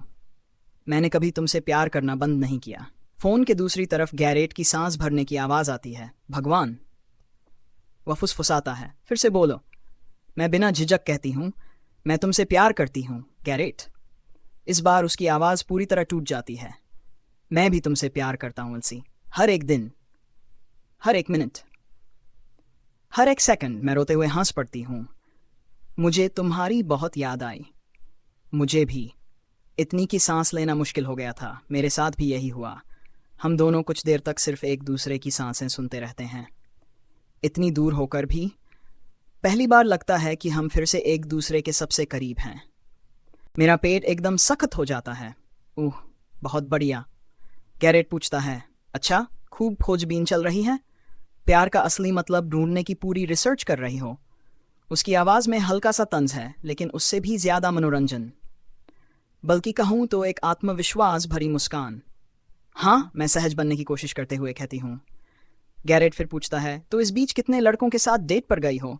कुछ। मैं झूठ बोल देती हूं। कमाल है। उम्मीद है वो तुम्हारे साथ अच्छा बर्ताव करते होंगे, तुम्हारे लिए दरवाजे खोलते होंगे, बारिश के गड्ढों पर चलने से बचाने के लिए अपनी जैकेट जमीन पर बिछा देते होंगे। ऐसी ही सारी शराफत वाली बातें। हे भगवान, ये लड़का कितना बड़ा बेवकूफ़ है, और मैं इससे कितनी मोहब्बत करती हूँ। चिंता मत करो, मैं उसे भरोसा दिलाती हूँ। सब के सब बहुत शरीफ और जेंटलमैन हैं। मैं तो बहुत मज़े कर रही हूँ। ये सुनकर अच्छा लगा। गैरेट कुछ पल रुकता है। कुछ दिनों में मिलते हैं, तब तुम मुझे सब विस्तार से बताना। इतना कहकर वह फोन काट देता है और मैं दांत भींचकर धीमे से गाली बड़बड़ाती हूँ। धत तेरे की। आखिर वो इस बात को इतना क्यों खींच रहा है? क्यों नहीं मान लेता कि हमारे बीच सब खत्म हो चुका है और अपनी बेवकूफ हॉकी टीम पर ध्यान दे? और मैं उसे कैसे यकीन दिलाऊं कि मैं उसके साथ नहीं रहना चाहती, जबकि मैं खुद अपने ही दिल को इस बात का यकीन नहीं दिला पा रही हूं। कहानी का रुख अब फिर से हैना के नजरिए पर आ जाता है। कैंपस लौटने का मेरा दूसरा दिन है और मैंने अपने लिए एक नया मिशन शुरू कर दिया है। देखोगे तभी यकीन करोगे, क्योंकि साफ है कि गैरेट को मुझसे पीछा छुड़ाने का सिर्फ एक ही तरीका है, उसे यकीन दिलाना कि मैं सचमुच अपनी जिंदगी में आगे बढ़ रही हूँ। और इसका मतलब है कि मुझे तुरंत किसी लड़के के साथ डेट पर जाना होगा। पहला मौका तब मिलता है जब मैं गर्म हॉट चॉकलेट लेने कॉफ़ी हट में घुसती हूँ। बाहर इतनी ज़बरदस्त बर्फबारी हो रही है कि जान निकल जाए। मैं दरवाजे के पासर की चटाई पर अपने जूतों से बर्फ झाड़ती हूँ और लाइन के पीछे जाकर खड़ी हो जाती हूँ। तभी मेरी नज़र अपने आगे खड़े वह कुछ जाना पहचाना लगता है। जब वह अपना ऑर्डर देकर पिकअप काउंटर की तरफ बढ़ता है तो उसकी साइड प्रोफाइल दिखते ही मुझे पहचान आ जाती है। जिमी। उसका सरनेम क्या था? पॉली? नहीं सन, ब्रिटिश लिटरेचर वाली क्लास का जिम्मी पॉल्सन। वही, सिग्मा पार्टी वाला। कमाल, हमारा तो पहले से इतिहास है। कह सकते हैं कि लगभग रिश्ता ही है। जिम्मी हाय। मैं अपना ड्रिंक ऑर्डर करने के बाद उसके पास काउंटर पर जाकर कहती हूँ। मेरी आवाज़ सुनते ही उसका पूरा शरीर तन जाता है। ओह हाय। उसकी नज़रें पूरे कॉफ़ी शॉप में इधर उधर दौड़ने लगती हैं, जैसे वह नहीं चाहता कि कोई हमें बात करते हुए देख ले। सुनो, मैं शुरुआत करती हूँ। मैं बस ये सोच रही थी कि अक्टूबर वाली पार्टी के बाद से हमारी ठीक से बात ही नहीं हुई। तभी बरिस्ता जिम्मी के सामने झाग से भरा कप रख देता है और जिम्मी उसे इतनी तेजी से उठा लेता है कि मुझे उसका हाथ तक हिलता हुआ दिखाई नहीं देता। मैं जल्दी जल्दी बोलती रहती हूँ। मैं सोच रही थी कि मिलकर थोड़ा बातें कर लें लेकिन वह पहले ही मुझसे धीरे धीरे दूर खिसकने लगा है। हे भगवान, वह इतना डरा हुआ क्यों लग रहा है? क्या उसे सचमुच लगता है कि मैं उसका गला काटने वाली हूं या कुछ ऐसा ही? मैं सोच रही थी कि शायद कभी तुम्हारा मन हो तो हम साथ बैठकर कॉफ़ी पी लें। आखिरकार हैना ने अपनी बात पूरी की। ओह, जिमी उससे एक कदम और पीछे हट गया। ओह, ऑफर के लिए शुक्रिया, लेकिन मैं कॉफ़ी नहीं पीता। हैना की नज़र उसके हाथ में पकड़े कॉफ़ी के कप पर टिक गई। जिमी ने उसकी नज़र का पीछा किया, फिर घबराकर निकल गया। मुझे माफ़ करना, मुझे जाना होगा। मैं किसी से मिलने जा रहा हूँ, कैंपस के बिल्कुल दूसरे छोर पर, और वो काफ़ी दूर है, इसलिए मुझे थोड़ी जल्दी है। खैर, कम से कम जल्दी में होने के बारे में वह झूठ नहीं बोल रहा था, क्योंकि अगले ही पल वह ओलंपिक धावक की तरह दरवाजे से बाहर भाग निकला। ठीक है, ये तो सच में अजीब था। भौहें सिकोड़ते हुए हैना ने अपनी हॉट चॉकलेट उठाई और बाहर निकल आई। वह ब्रिस्टल हाउस की तरफ बढ़ने लगी। बर्फ इतनी तेजी से गिर रही थी कि कैंपस का मेंटेनेंस स्टाफ उसे साफ भी नहीं कर पा रहा था। हर कदम पर उसके बूट लगभग 2 फुट गहरी बर्फ में धंस जाते थे। लेकिन इसी मजबूरन धीमी चाल ने उसे एक और अजीब बात महसूस कराई। जब वह गैरेट को डेट कर रही थी, लोग उसे हर समय देखकर मुस्कुराते, हाथ हिलाते और हेलो कहते थे। लेकिन आज जिन जिन लोगों के पास से वह गुजर रही थी, वे जैसे जानबूझकर उससे बचने की कोशिश कर रहे थे, खासकर लड़के। क्या ऐसा ही महसूस करते होंगे वे अमीश लोग जिन्हें समाज से बहिष्कृत कर दिया जाता है, क्योंकि हर कोई जैसे उसे देखे बिना ही उसके आर पार देख रहा था, और उसे यह बिल्कुल अच्छा नहीं लग रहा था। और सबसे अजीब बात यह थी कि उसे इसकी वजह भी समझ नहीं आ रही थी। डॉर्म की तरफ बढ़ते हुए हैना ने तय किया कि वह डेक्स्टर को फ़ोन करेगी और पूछेगी कि क्या वह आज रात बाहर चलना चाहेगा। शायद मेलोन के बार में। नहीं, रुको, वहाँ गैरेट मिल सकता है। तो शहर के किसी और बार में, या फिर कॉलेज के रिक्रिएशन हॉल में, कहीं भी जहाँ शायद उसकी मुलाकात किसी लड़के से हो सके। जैसे ही हैना ब्रिस्टल पहुंची, उसकी दूसरी संभावित उम्मीद बगल वाली इमारत से बाहर निकलती दिखाई दी। वह जस्टिन था, और दुनिया के बाकी लोगों के उलट उसने सचमुच मुस्कुराकर हाथ हिलाया। हैना ने भी राहत की सांस लेते हुए मुस्कुराकर हाथ हिलाया।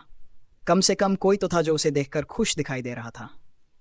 अरे अजनबी, जस्टिन ने आवाज़ लगाई और उसकी तरफ चलता हुआ आ गया। उसके बाल वैसे ही बिखरे हुए थे जैसे अभी अभी बिस्तर से उठकर आया हो, लेकिन अब हैना को वह अंदाज बिल्कुल भी प्यारा नहीं लगता था। अब तो वह बस एक लापरवाह और बेतरतीब इंसान जैसा दिख रहा था, या शायद नकली, क्योंकि हैना को पूरा यकीन था कि उसके बालों में जेल लगी हुई थी। यानी उसने जानबूझकर उस मुझे किसी चीज़ की परवाह नहीं वाले लुक को बनाने में समय लगाया था, और इसका मतलब था कि वह झूठा था। हैना आधे रास्ते तक उसके पास चली गई। छुट्टियां कैसी रहीं? अच्छी। साल के इस समय से ज़्यादा बारिश नहीं होती, तो उसकी जगह ढेर सारी बर्फ़ मिल गई। स्नोबोर्डिंग की, स्कीइंग की, हॉट टब में चिल किया। मज़ेदार समय था। जस्टिन के गालों में पड़ने वाले डिम्पल उभर आए, लेकिन इस बार उनका हैना पर कोई असर नहीं हुआ। लेकिन धत, आज पूरे दिन में यही एक लड़का था जिसने कम से कम उसकी तरफ देखा तो था। भिखारी इतनी पसंद नापसंद नहीं कर सकते हैं ना? सुनने में मज़ेदार लग रहा है। तो नहीं नहीं नहीं नहीं, मैं ये नहीं कर सकती। कम से कम इस लड़के के साथ तो बिल्कुल नहीं। अक्टूबर में गैरेट ने ही जस्टिन को जलाने में मेरी मदद की थी। फिर जब मुझे एहसास हुआ कि मैं गैरेट के साथ रहना चाहती हूँ, तो मैंने जस्टिन के साथ अपनी डेट रद्द कर दी थी। और मुझे अच्छी तरह पता है कि गैरेट जस्टिन को कितना नापसंद करता है। मैं जस्टिन के साथ कोई नया रिश्ता शुरू ही नहीं कर सकती। सिर्फ इसलिए नहीं कि उसके लिए मेरे मन में कोई भावना नहीं है, बल्कि इसलिए भी कि ऐसा करना गैरेट के सीने में चाकू घोंपने जैसा होगा। तो हाय, हैना ने बात पूरी की। हाँ, मैं बस हेलो कहने आई थी। उसने अपने हाथ में पकड़ा हॉट चॉकलेट का कप ऐसे उठा लिया जैसे किसी तरह उसका इस बातचीत से कोई संबंध हो। मैं अंदर जाकर इसे पीने वाली हूँ, तुमसे मिलकर अच्छा लगा। जस्टिन की झुंझलाहट भरी आवाज ने हैना की रीढ़ में सिहरन दौड़ा दी। अभी आखिर हुआ क्या? उसने पूछा। पेट में उठती अपराध बोध की टीस ने हैना को पलटने पर मजबूर कर दिया। मुझे माफ कर दो, उसने गहरी सांस छोड़ते हुए कहा। मैं सच में बहुत बड़ी बेवकूफ हूं। जस्टिन के होंठों पर हल्की सी व्यंग्य भरी मुस्कान आ गई। खैर, मैं कहना तो नहीं चाहता था, लेकिन मैं वापस उसके पास चली जाती हूं। मेरे दस्ताने पहने हाथ अब भी मेरे कप के चारों ओर लिपटे हुए हैं। जस्टिन, मैं स्वीकार करती हूं, मेरा तुम्हें कभी झूठी उम्मीद देने का इरादा नहीं था। जब मैंने कहा था कि मैं तुम्हारे साथ बाहर जाना चाहती हूं, तब सच में चाहती थी। मैं सच कह रही हूं। मेरे गले में दर्द सा अटक जाता है। मैंने कभी नहीं सोचा था कि मुझे गैरेट से प्यार हो जाएगा। जस्टिन अब बस एक थकी हुई स्वीकृति के साथ मुझे देखता है। जस्टिन कहता है, क्या कोई कभी पहले से उम्मीद करता है कि उसे किसी से प्यार हो जाएगा? मुझे तो लगता है बस हो जाता है। हाँ, मैं धीरे से कहती हूँ, शायद ऐसा ही होता है। वो चुपके से मेरी जिंदगी में आ गया। मैं उसकी आंखों में देखती हूँ, उम्मीद करती हूँ कि उसे मेरे पछतावे की सच्चाई दिखाई दे। लेकिन मैं सच में तुम्हारे प्रति दिलचस्पी रखती थी। उस बारे मैंने कभी झूठ नहीं बोला। रखती थी? जस्टिन उदास आवाज में दोहराता है।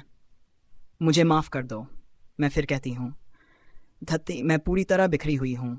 मैं अब भी गैरेट से प्यार करती हूँ, लेकिन अगर कभी तुम दोस्त के तौर पर फिर से शुरुआत करना चाहो तो मैं 100% तैयार हूँ। कभी साथ बैठकर हेमिंग्वे पर बातें करेंगे। जस्टिन के होंठ हल्के से फड़कते हैं। तुम्हें कैसे पता कि मुझे हेमिंग्वे पसंद है? मैं हल्की सी मुस्कान देती हूँ।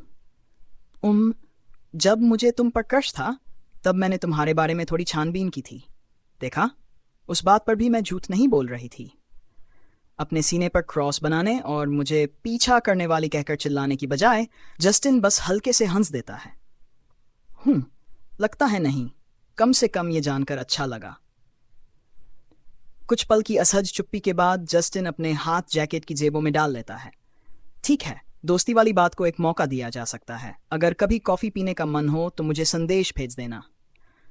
वह वहां से चला जाता है और ऐसा लगता है जैसे मेरी छाती पर रखा कोई भारी बोझ उतर गया हो।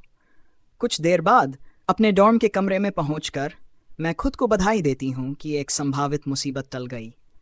लेकिन फिर मेरा ध्यान दोबारा अपने मिशन पर लौट आता है। एली कल से पहले न्यूयॉर्क से वापस नहीं आने वाली। स्टेला भी शहर से बाहर है। जब मैं डेक्स को संदेश भेजती हूं तो वह मना कर देता है।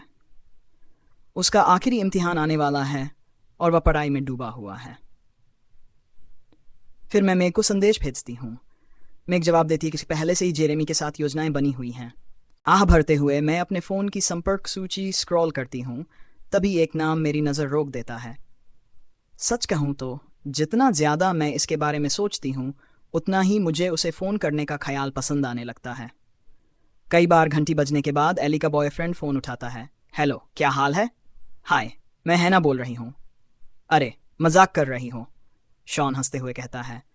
तुम्हारा नंबर मेरे फ़ोन में सेव है। ओह हाँ, सही। मैं झिझक जाती हूँ। सुनो, मुझे पता है कि एली अभी अपने पापा के यहाँ से वापस नहीं आई है, लेकिन मैं सोच रही थी कि मैं बात अधूरी छोड़ देती हूँ। फिर एक सांस में बोल देती हूँ, आज रात क्या कर रहे हो? कहीं साथ चलोगे? मेरी सबसे अच्छी दोस्त का बॉयफ्रेंड कुछ पल के लिए बिल्कुल चुप हो जाता है। मैं उसे दोष नहीं देती।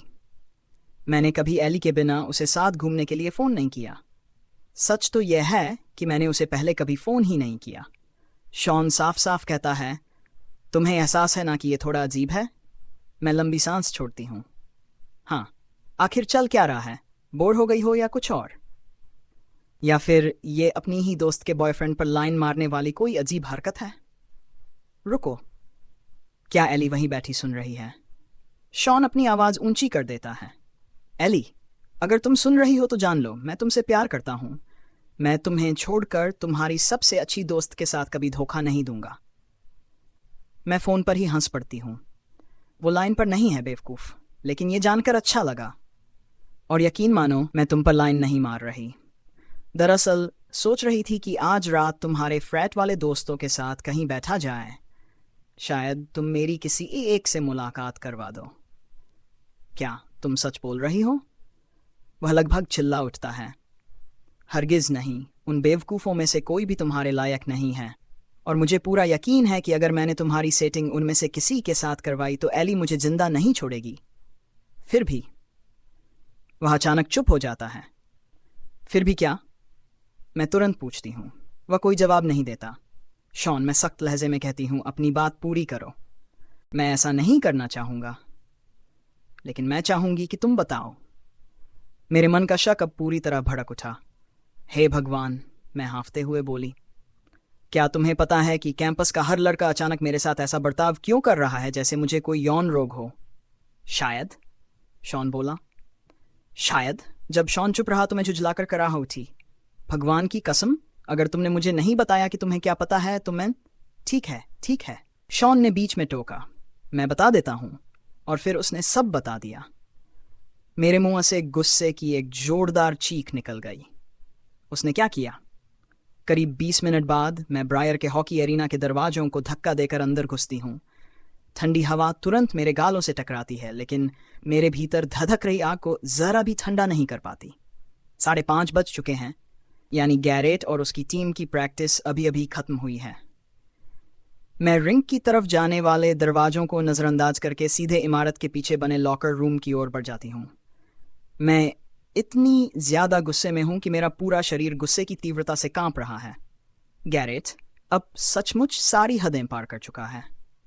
नहीं, वह तो उस हद से भी बहुत आगे निकल चुका है जहां से मुझे वह हद दिखाई तक नहीं देती, और मैं उसे इस बेहुदा बचकानी हरकत का नतीजा भुगते बिना बिल्कुल नहीं छोड़ने वाली। मैं लॉकर रूम के दरवाजे तक पहुंचती ही हूं कि तभी एक खिलाड़ी अंदर से बाहर निकलता है। क्या गैरेट अंदर है? मैं लगभग भौंकते हुए पूछती हूँ। वह मुझे देखकर चौंक जाता है। हाँ, लेकिन मैं उसे धक्का देकर आगे निकल जाती हूँ और दरवाजे का हैंडल पकड़ लेती हूँ। पीछे से वह लड़का विरोध करता है। मुझे नहीं लगता कि तुम्हें अंदर जाना चाहिए। मैं लॉकर रूम का दरवाजा खोलकर अंदर घुस जाती हूँ और लिंग, हे भगवान, लिंग, हर तरफ लिंग। जो कुछ मेरी आंखों के सामने था उसे समझते ही दहशत मेरे भीतर बिजली की तरह दौड़ गई। हे भगवान, मैं तो जैसे लिंगों के किसी सम्मेलन में आ घुसी हूं। बड़े लिंग, छोटे लिंग, मोटे लिंग और ऐसे लिंग जो खुद लिंग जैसे दिखते हैं। मैं अपना सिर किसी भी घुमाऊं, हर तरफ मुझे बस लिंग ही लिंग दिखाई दे रहे हैं। मेरे मुंह से निकली शर्म से भरी हाफ ने कमरे में मौजूद हर लिंग वाले आदमी का ध्यान मेरी तरफ खींच लिया। अगले ही पल तौलिए झटके से ऊपर चढ़ जाते हैं, हाथ अपने अपने गुप्तांग रख लेते हैं और सब इधर उधर खिसकने लगते हैं, जबकि मैं कमरे के बीचों बीच टमाटर की तरह लाल चेहरा लिए जर होकर खड़ी रह जाती हूँ। वेल्सी, नंगी छाती वाला लोगन अपने लॉकर से एक कंधा टिकाए मुझे देखकर मुस्कुराता है।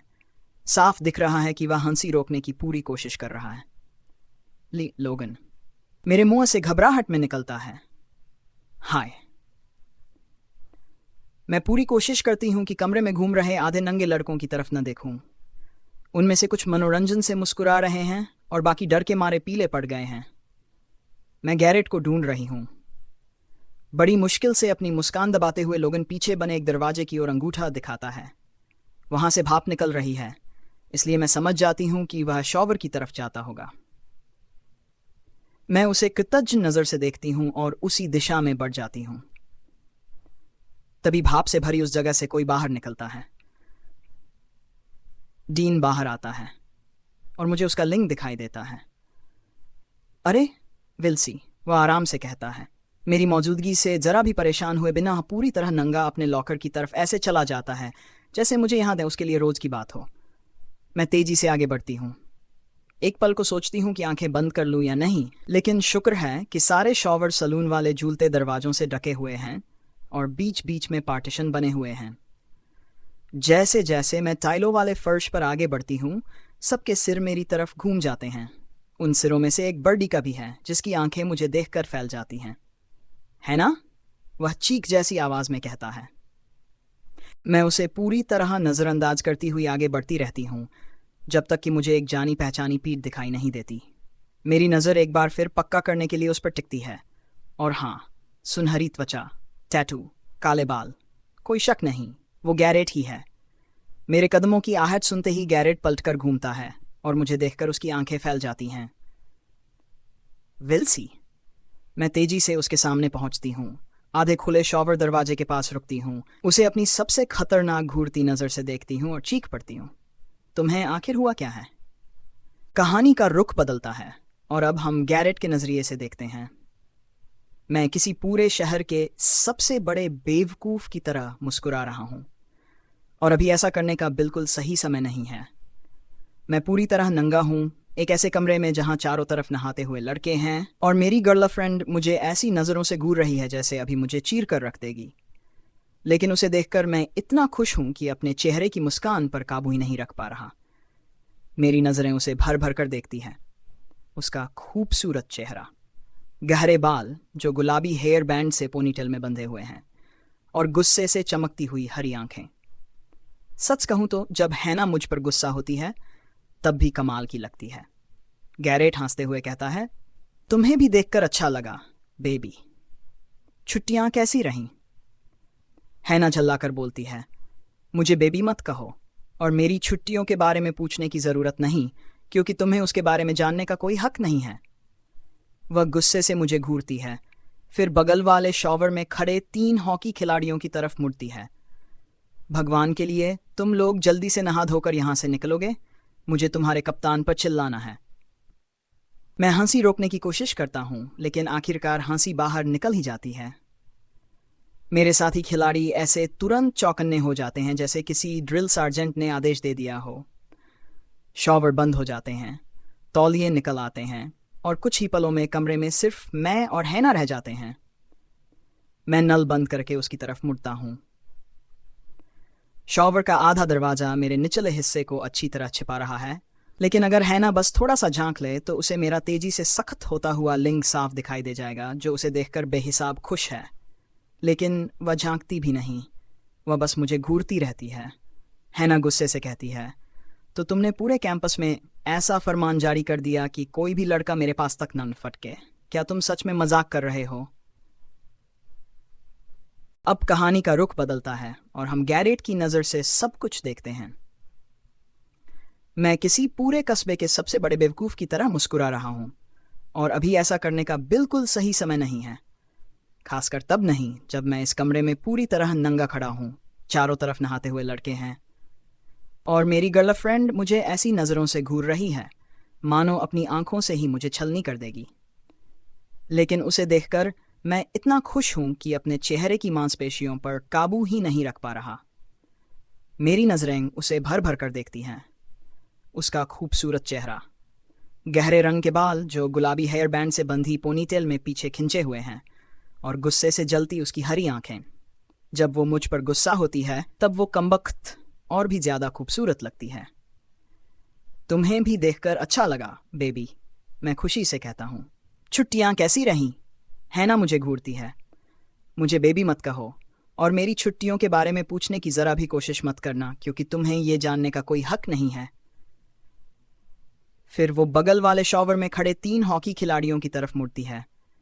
भगवान के लिए, तुम लोग जल्दी से नहा धोकर यहां से निकलोगे? मुझे तुम्हारे कप्तान पर चिल्लाना है। मैं हंसी रोकने की कोशिश करता हूं, लेकिन वो आखिर बाहर निकल ही जाती है। मेरे साथी खिलाड़ी ऐसे तुरंत हरकत में आ जाते हैं जैसे किसी फौजी अफसर ने आदेश दे दिया हो। शॉवर बंद हो जाते हैं, तौलिए बाहर आ जाते हैं और कुछ ही पलों में मैं और हैना अकेले रह जाते हैं। मैं नल बंद करके उसकी तरफ मुड़ता हूं। शॉवर का आधा दरवाजा मेरे नीचे वाले हिस्से को अच्छी तरह छिपा रहा है, लेकिन अगर हैना जरा सा भी झांक ले तो उसे मेरा तेजी से सख्त होता लंड साफ दिखाई दे जाएगा, जो उसे देखकर बेतहाशा खुश है। लेकिन वो झांकती भी नहीं, बस मुझे घूरती रहती है। तो ये सच है? तुमने पूरे कैंपस में ये फरमान जारी कर दिया कि कोई भी लड़का मुझे हाथ नहीं लगाएगा? क्या तुम सच में पागल हो? मैं बिना किसी पछतावे के उसकी आंखों में देखता हूं। हाँ, बिल्कुल किया। हे भगवान, तुम पर यकीन करना नामुमकिन है। हैना अविश्वास में सिर हिलाती है। ऐसा कौन करता है गैरेट? तुम पूरे कॉलेज के लड़कों से जाकर ये नहीं कह सकते कि अगर उन्होंने मुझे छुआ तो तुम उनकी धुनाई कर दोगे। मैंने पूरे कॉलेज से नहीं कहा, मैं मुस्कुराता हूँ। क्या तुम्हें लगता है मेरे पास इतना वक्त है? मैंने बस कुछ ज़रूरी लोगों से कहा था और बाकी काम उन्होंने खुद कर दिया। हैना गहरी आवाज़ में कहती है, क्या बात है? अगर तुम मुझे नहीं पा सकते तो कोई और भी नहीं पा सकता। मैं हंस पड़ता हूँ। अरे नहीं, ये तो पूरी तरह पागलों वाली बात हुई। मैं कोई सन की नहीं हूं बेबी। मैंने ये सब तुम्हारी भलाई के लिए किया। उसका मुंह खुला रह जाता है। आखिर तुम्हारे दिमाग में ऐसा कैसे आया?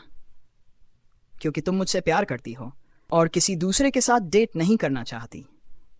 लेकिन मुझे डर था कि अपनी झूठी कहानी को साबित करने के लिए तुम्हारी जिद तुम्हें किसी और के साथ बाहर जाने पर मजबूर कर देगी। इसलिए मुझे पहले से इंतजाम करना पड़ा। मैं शॉवर के आधे दरवाजे पर अपनी बाहें टिकाकर कहता हूँ, मुझे पता था कि अगर तुम किसी और के साथ गई तो बाद में तुम्हें पछतावा होगा। फिर जब तुम्हें अपनी गलती समझ आएगी तो खुद पर ही शर्म आएगी। मैं बस तुम्हें उस सारे दर्द और पछतावे से बचाना चाहता था। शुक्रिया कह सकती हो। कुछ पल तक वो मुझे बस देखती रहती है, जैसे उसे यकीन ही न हो। फिर अचानक वो हंसने लगती है। हे भगवान, उसकी हंसी की आवाज़ मैंने कितना मिस किया था। मेरा मन करता है कि इस छोटे से दरवाजे को लांघ कर उसके पास पहुंचूं और उसे जी भर कर चूम लूं, लेकिन मुझे मौका ही नहीं मिलता। यहाँ आखिर चल क्या रहा है? कोच जेनसन के शॉवर एरिया में आते ही हैना चौंक कर उछल पड़ती है। ओह हाय कोच, मैं आवाज़ लगाता हूँ। जैसा दिख रहा है वैसा बिल्कुल नहीं है। कोच अपनी घनी भौहें सिकोड़ लेते हैं। मुझे ही दिख रहा है कि तुम अपनी गर्लफ्रेंड के सामने नहा रहे हो, मेरे लॉकर रूम में। ठीक है, हाँ, जो दिख रहा है मामला वैसा ही है, लेकिन मैं वादा करता हूँ सब कुछ बिल्कुल सीधा सादा है। बस एक छोटी सी बात छोड़कर कि मैं पूरी तरह नंगा हूँ। और फिक्र मत कीजिए, यहाँ कोई अजीब गरीब हरकत नहीं होने वाली। मैं मुस्कुराकर उनकी तरफ देखता हूँ। मैं बस इसे वापस पाने की कोशिश कर रहा हूँ। कोच का मुंह पहले खुलता है, फिर बंद होता है, फिर दोबारा खुल जाता है। समझ नहीं आता कि उन्हें यह सब मजाक लग रहा है, गुस्सा आ रहा है, या फिर वो इस पूरे मामले से अपना पल्ला झाड़ लेना चाहते हैं। आखिरकार वो सिर हिलाते हैं और तीसरा रास्ता चुनते हैं। जारी रखो। कोच खुद से सिर हिलाते हुए वहां से चले जाते हैं और मैं समय रहते वापस हैना की तरफ मुड़ता हूं। वो चुपके से खिसकने की कोशिश कर रही है। अरे बिल्कुल नहीं, मैं ऐलान करता हूं, कोई मौका नहीं विल्सी। मैं अपना तौलिया झटके से उठाकर कमर पर लपेटता हूं और शॉवर से बाहर निकल आता हूं। तुम मुझसे भागकर नहीं जा सकती, हैना हकलाते हुए कहती है। मैं यहां तुम पर चिल्लाने आई थी। उसकी नजरें झुककर उसके पैरों पर टिक जाती हैं। और अब मैं तुम पर चिल्ला चुकी हूं, तो जैसे ही मैं अपने भीगे हुए हाथों से उसका चेहरा थाम कर उसे मेरी तरफ देखने पर मजबूर करता हूं, वो हल्की सी चीख निकालती है। बहुत बढ़िया, तुम चिल्ला चुकी। अब मैं चाहता हूं कि तुम मुझसे बात करो, और जब तक बात नहीं करोगी यहां से कहीं नहीं जाओगी। मैं बात नहीं करना चाहती। बड़ी बदकिस्मती है। मैं उसके दर्द से भरे चेहरे को गौर से देखता हूं। तुमने मुझसे ब्रेकअप क्यों किया? मैं तुम्हें पहले ही बता चुकी हूं। मुझे पता है तुमने क्या कहा था, तब भी मैंने उस पर यकीन नहीं किया था और अब भी नहीं करता। मैं जबड़ा भींच लेता हूं। तुमने मुझसे ब्रेकअप क्यों किया? उसके होंठों से कांपती हुई सांस निकलती है, क्योंकि हम बहुत तेजी से आगे बढ़ रहे थे। बकवास। सच बताओ, तुमने मुझसे ब्रेकअप क्यों किया? क्योंकि मैं दूसरे लोगों के साथ भी रहना चाहती थी। फिर से कोशिश करो, असली वजह बताओ, तुमने मुझसे ब्रेकअप क्यों किया? जब हैना कोई जवाब नहीं देती तो मेरी झुंझलाहट फट पड़ती है और मैं बिना सोचे अपना मुंह उसके होंठों पर रख देता हूं। मैं उसे बेताबी से, पूरी रुखाई और भूख के साथ चूमता हूं। इतने दिनों और हफ्तों की तड़प जैसे एक साथ बाहर निकल आती है, गहरे और प्यासे चुंबनों में, जो हम दोनों की सांसें छीन लेते हैं। लेकिन हैना पीछे नहीं हटती। वह भी उसी बेलगाम जुनून के साथ मुझे चूमने लगती है। उसके हाथ मेरे भीगे कंधों को ऐसे जकड़ लेते हैं जैसे वह समंदर में खो गई हो और मैं उसका आखिरी सहारा हूं। यही पल मुझे यकीन दिलाता है कि हैना अब भी मुझसे प्यार करती है। यही पल बताता है कि उसने मुझे उतना ही याद किया है जितना मैंने उसे। और इसलिए मैं धीरे से अपने होंठ उसके होंठों से अलग करता हूं और फुसफुसाता हूं, हैना, तुमने मुझसे रिश्ता क्यों तोड़ा? हैना की दर्द से भरी नजरें मेरी आंखों में टिक जाती हैं। उसका निचला होंठ कांपता है। कई सेकंड बीत जाते हैं। मैं इंतज़ार करता हूँ कि शायद अब वह जवाब देगी। फिर हैना धीरे से कहती है, क्योंकि तुम्हारे पापा ने मुझसे ऐसा करने को कहा था। उसके शब्द सुनते ही जैसे मेरे पैरों तले जमीन खिसक जाती है। मेरा संतुलन डगमगा जाता है। मैं अपने हाथ नीचे गिरा देता हूँ और बस उसे घूरता रह जाता हूँ। अभी अभी जो सुना है उसे समझना मेरे लिए नामुमकिन हो जाता है। मैं एक बार निगलता हूँ, फिर दोबारा। क्या? हैना सिर झुकाकर स्वीकार करती है। तुम्हारे पापा ने मुझसे कहा था कि मैं तुम्हारे साथ सब खत्म कर दूं। उन्होंने कहा था कि अगर मैंने ऐसा नहीं किया तो वो। मैं हाथ उठाकर उसे चुप करा देता हूं। मैं इतना स्तब्ध हूं कि आगे सुन भी नहीं सकता। इतना गुस्से में हूं कि हिल भी नहीं पा रहा। मैं खुद को गहरी लंबी सांसें लेने के लिए मजबूर करता हूं। धीरे धीरे मेरी सांसें सामान्य होती हैं, सिर का धुंधलापन थोड़ा साफ होता है। फिर मैं एक लंबी सांस छोड़ता हूं और अपने गीले बालों में हाथ फेरता हूं। मैं शांत लेकिन बेहद ठंडी आवाज में कहता हूं, अब ऐसा होगा, तुम बाहर मेरा इंतजार करोगी जब तक मैं कपड़े पहन लूं। उसके बाद हम दोनों साथ चलेंगे। मुझे फर्क नहीं पड़ता कहाँ, तुम्हारा हॉस्टल, मेरी कार या कहीं भी। लेकिन हम कहीं बैठेंगे और तुम मुझे एक एक शब्द बताओगी जो उस हरामी ने तुमसे कहा था। मैं एक और गहरी सांस लेता हूं। सब कुछ, तुम मुझे सब कुछ बताओगी। कहानी का रुख बदलता है और अब हम हैना के नजरिए से देखते हैं। मैं गैरेट के पिता और अपने बीच जो कुछ भी हुआ वह सब गैरेट को बता देती हूँ। हम मेरे कमरे में हैं क्योंकि हॉकी एरिना उसके घर की तुलना में हॉस्टल के ज़्यादा करीब है और गैरेट इस बातचीत के लिए बिल्कुल भी इंतज़ार नहीं करना चाहता था। लेकिन अब तक उसने एक भी शब्द नहीं कहा है। वह बस बाहें सीने पर बांधे, माथे पर गहरी लकीरें डाले, मेरे सामने खड़ा है और पूरी तल्लीनता से मेरी हर बात सुन रहा है, जबकि मेरा इकरार जैसे बिना रुके मेरे मुंह से बाहर निकलता जा रहा है। मैं बोलना बंद ही नहीं कर पा रही। मैं उसके पापा की दी हुई हर धमकी उसे ज्यों की त्यों बताती हूँ, फिर समझाती हूँ कि मैंने उनकी बात क्यों मानी। मैं उससे विनती करती हूँ कि वह समझे मैंने यह सब सिर्फ इसलिए किया क्योंकि मैं उससे प्यार करती हूँ और चाहती थी कि वह अपनी ज़िंदगी में कामयाब हो। लेकिन इस सब के दौरान भी गैरेट कुछ नहीं कहता, वह पलक तक नहीं झपाता। मैं धीरे से बुदबुदाती हूँ, क्या तुम प्लीज़ कुछ बोलोगे? मेरी बात खत्म हो चुकी है, फिर भी उसने अब तक एक शब्द नहीं कहा। उसकी धूसर आंखें मेरे चेहरे पर टिकी हुई हैं। मैं समझ ही नहीं पा रही कि वह गुस्से में है, नाराज है, निराश है या दुखी। इनमें से कोई भी भावना होती तो मुझे समझ आती, लेकिन जो जवाब मुझे मिलता है उसका तो कोई मतलब ही नहीं बनता। गैरेट अचानक हंसने लगता है। उसकी गहरी भर्राई हुई हंसी सुनकर मेरे होंठों पर शिकन आ जाती है। उसके माथे की सिलवटें गायब हो जाती हैं, बाहें ढीली होकर बगल में आ जाती हैं और वह मेरे पास बिस्तर पर बैठ जाता है। उसके चौड़े कंधे हंसी से कांप रहे हैं। मैं बुरी तरह आहत होकर कहती हूँ, तुम्हें यह मजाक लग रहा है? पिछले पूरे महीने मैं जिंदा लाश बनी रही हूँ और तुम्हें यह मनोरंजक लग रहा है।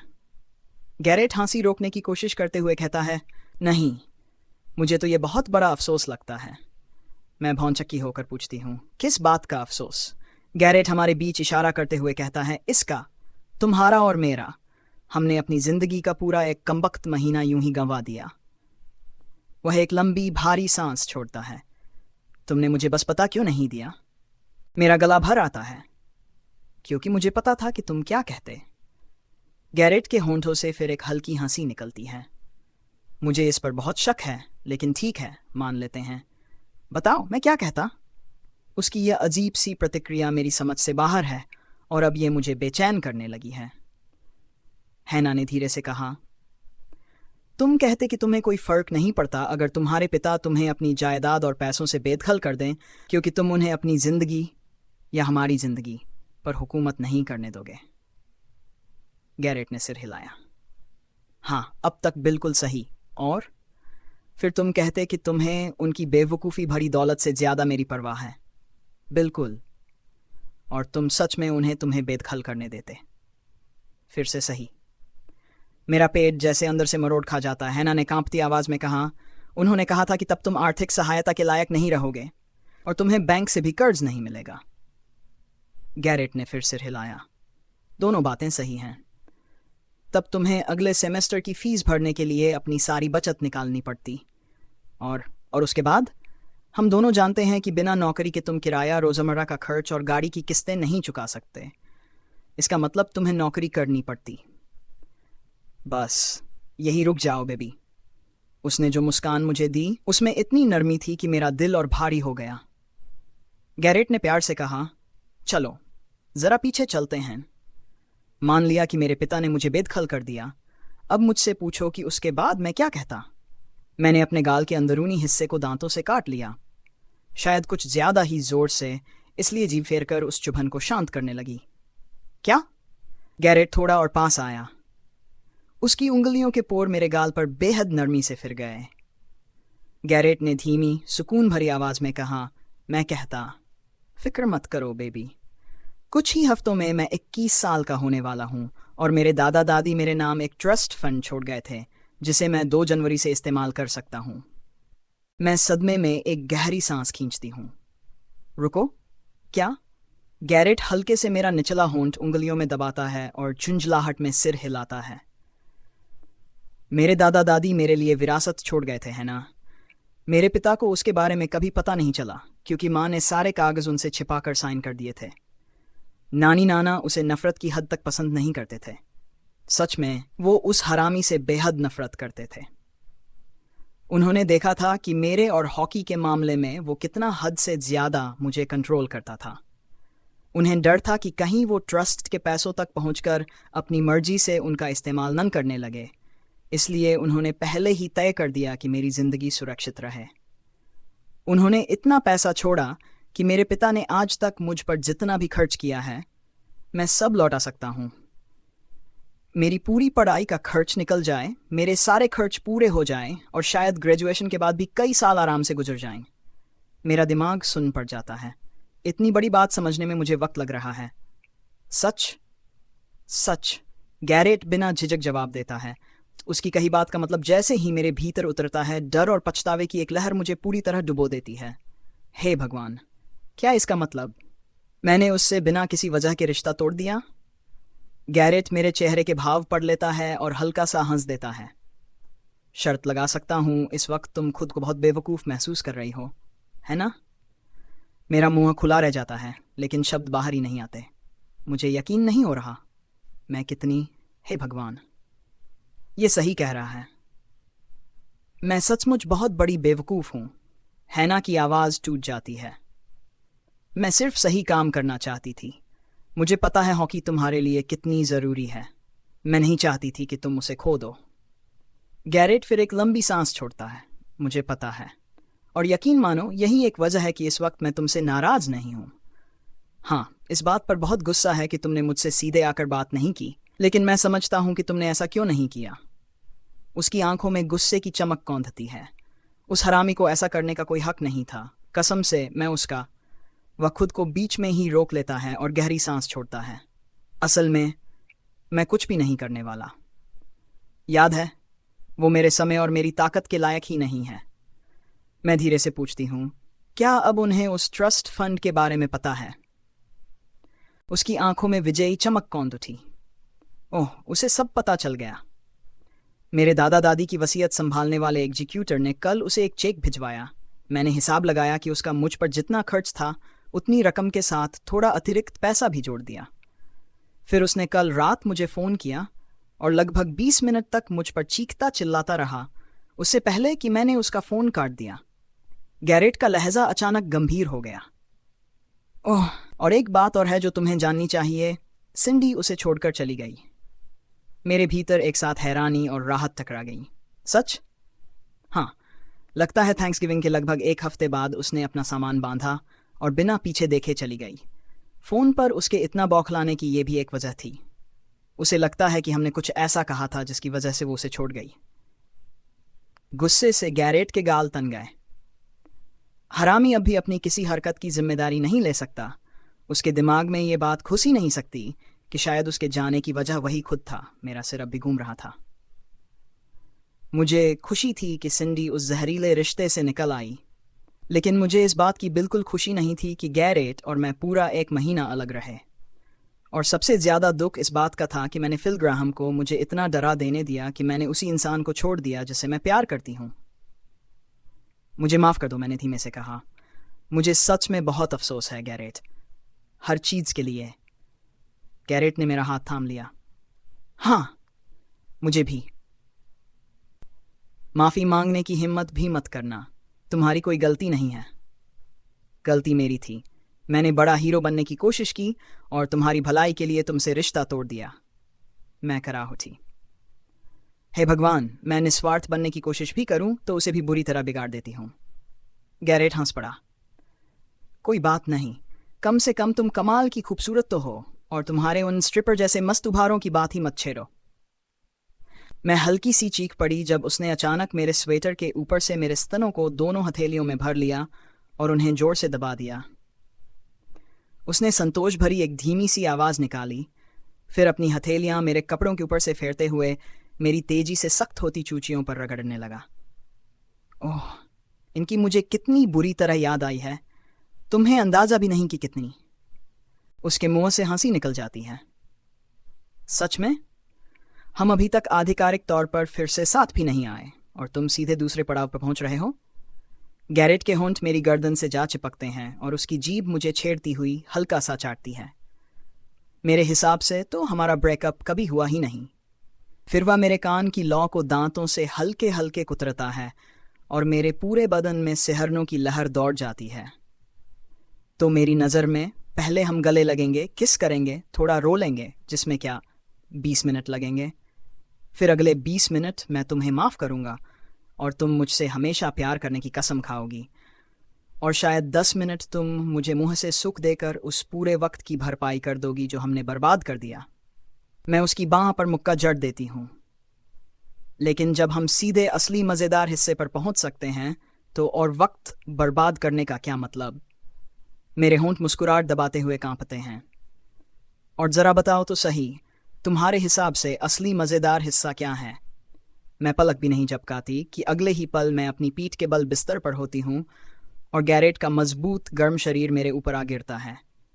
वह अपनी वही टेढ़ी बेहद सेक्सी मुस्कान बिखेरता है जो हर बार मेरे दिल की धड़कनें तेज कर देती है, और फिर उसके होंठ मेरे होंठों को एक भूखी गहरी चुंबन में कैद कर लेते हैं।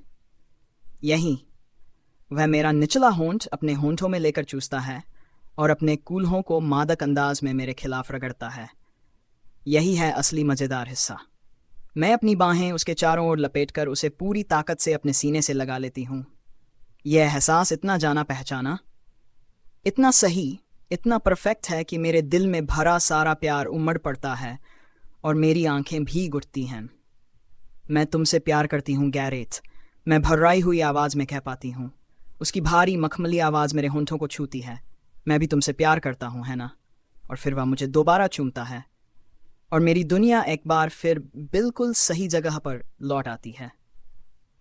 कहानी का रुख बदलता है और अब हम हैना की नज़र से आगे की कहानी देखते हैं। मार्च। मेरा एक सवाल है। गैरेट मेरे बिल्कुल पास आकर मेरे कान में धीमे से फुसफुसाता है। तुम्हारा एक्स मेरे लिविंग रूम में क्या कर रहा है?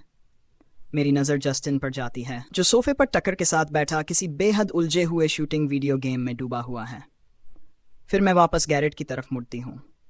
वह गुस्से से ज़्यादा मनोरंजन महसूस करता हुआ लग रहा है। क्योंकि वो मेरा दोस्त है और मैंने ही उसे बुलाया है। अब इससे जैसे चाहो वैसे निपट लो। गैरेट भौं उठाता है। तुम्हें नहीं लगता उसे बुलाना थोड़ा हरामीपन वाला कदम है?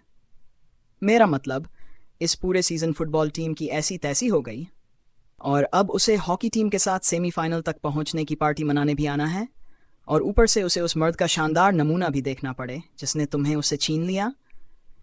गैरेट की धूसर आंखें शरारत से चमक उठती हैं। तुम बहुत ही घटिया इंसान हो। मैं मुस्कुरा देती हूँ। चुप भी रहो। वो सच में खुश है कि तुम लोग फ्रोजन 4 तक पहुंच गए हो। मैं अपना मुंह उसके कान के और करीब ले जाती हूँ। और अगर तुमने ये बात किसी को बताई तो मैं तुम्हारा गला दबा दूंगी। लेकिन पिछले 1 महीने से उसका स्टेला के साथ चक्कर चल रहा है। सच में? गैरेट का जबड़ा नीचे लटक जाता है।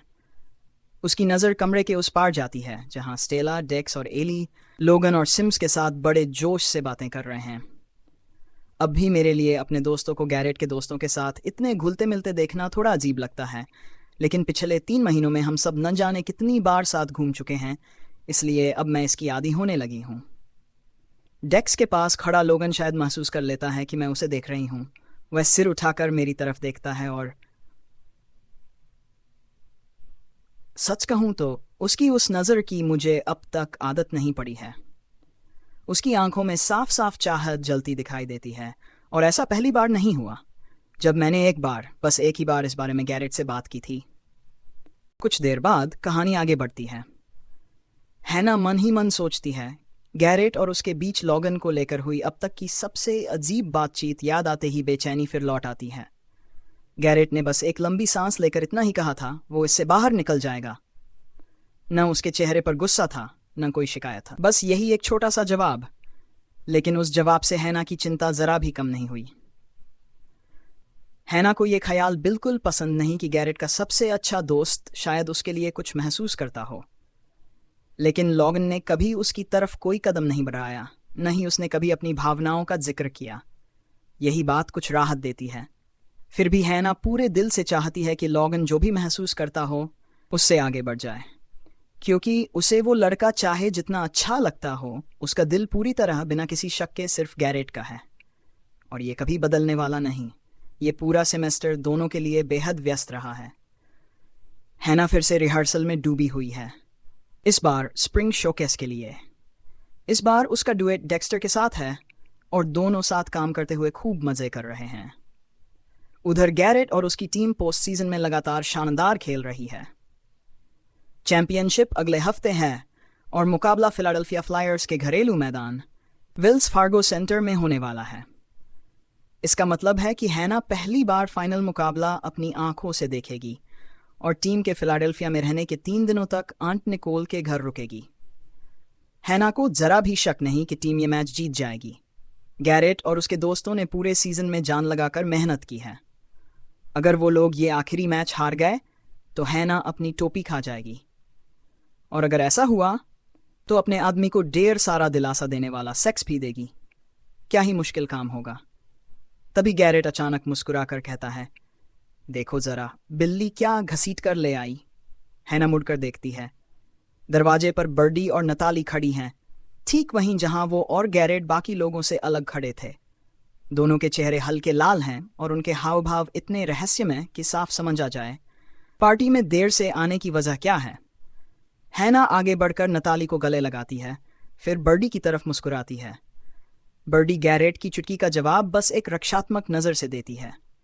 बर्डी कहती है, अरे मैं पहले ही कह चुकी हूं कि मैं इस पार्टी के खिलाफ हूं। जीतने से पहले जश्न मनाना बदकिस्मती बुलाना है। गैरेट चौड़ी मुस्कान के साथ हंस पड़ता है, अरे नहीं, इस बार जीत हमारी पक्की है। इतना कहकर वो झुकता है और हैना के गाल पर एक प्यार भरा चुंबन जड़ देता है। वैसे भी गैरेट मुस्कुराते हुए आगे कहता है, मैंने सबसे बड़ा इनाम तो पहले ही जीत लिया है। हैना मन ही मन महसूस करती है कि उसके गाल टमाटरों की तरह लाल हो गए हैं। नताली हंसते हुए बनावटी झुंझलाहट दिखाती है, लेकिन हैना की हैरानी की बात यह है कि बर्डी बस सिर हिलाकर गैरेट की बात का समर्थन कर देती है। गैरेट अपना हाथ हैना के कंधे पर डालते हुए मुस्कुराकर कहता है, देखा, मैं बर्डी के सामने ऐसी बातें कर सकता हूं क्योंकि मुझे पता है कि वो मेरा मजाक नहीं उड़ाएगा। हैना बड़बड़ाती है, उड़ाना चाहिए, क्योंकि ये लाइन बेहुदा हद तक फिल्मी थी। गैरेट उसकी नकल उतारते हुए कहता है, अच्छा बस भी करो, तुम्हें तो अच्छा लगता है जब मैं रोमांटिक होता हूं। और हैना जानती है ये बात बिल्कुल सच है। कुछ पल बाद बर्डी और नताली सबसे मिलने चले जाते हैं, लेकिन गैरेट और हैना अपने छोटे से कोने में ही खड़े रहते हैं। गैरेट उसे अपनी तरफ खींचता है और उसके होंठों को चूम लेता है। वैसे तो हैना सबके सामने प्यार जताने से हमेशा बचती है, लेकिन जब गैरेट ग्राहम उसे चूम रहा हो तब दुनिया के सारे सामाजिक नियम बेकार लगते हैं। गैरेट के होंठ गर्म और मजबूत हैं। उसकी जीभ हल्के से हैना के होंठों के बीच सरकती है, बस एक छोटे से स्वाद के लिए। हैना और चाहत में अपने होंठ थोड़ा और खोल देती है, लेकिन गैरेट हंस पड़ता है और उसके बालों की एक लट उंगलियों से छेड़ देता है। गैरेट मुस्कुराकर कहता है, हैना जरा शरीफ बनो, हम सबके बीच खड़े हैं। हैना तुरंत पलटकर कहती है, अच्छा, जैसे मुझे तुम्हारी जीन्स में उभरा हुआ तनाव दिखाई नहीं दे रहा। गैरेट की नज़र छत से अपनी कमर की तरफ जाती है। जीन्स के कपड़े पर साफ उभार देखकर वो गहरी सांस छोड़ता है। कमाल है वेल्सी, गैरेट बड़बड़ाता है। तुम बिना कुछ किए ही मुझे इस हाल में पहुंचा देती हो। धत तेरे की।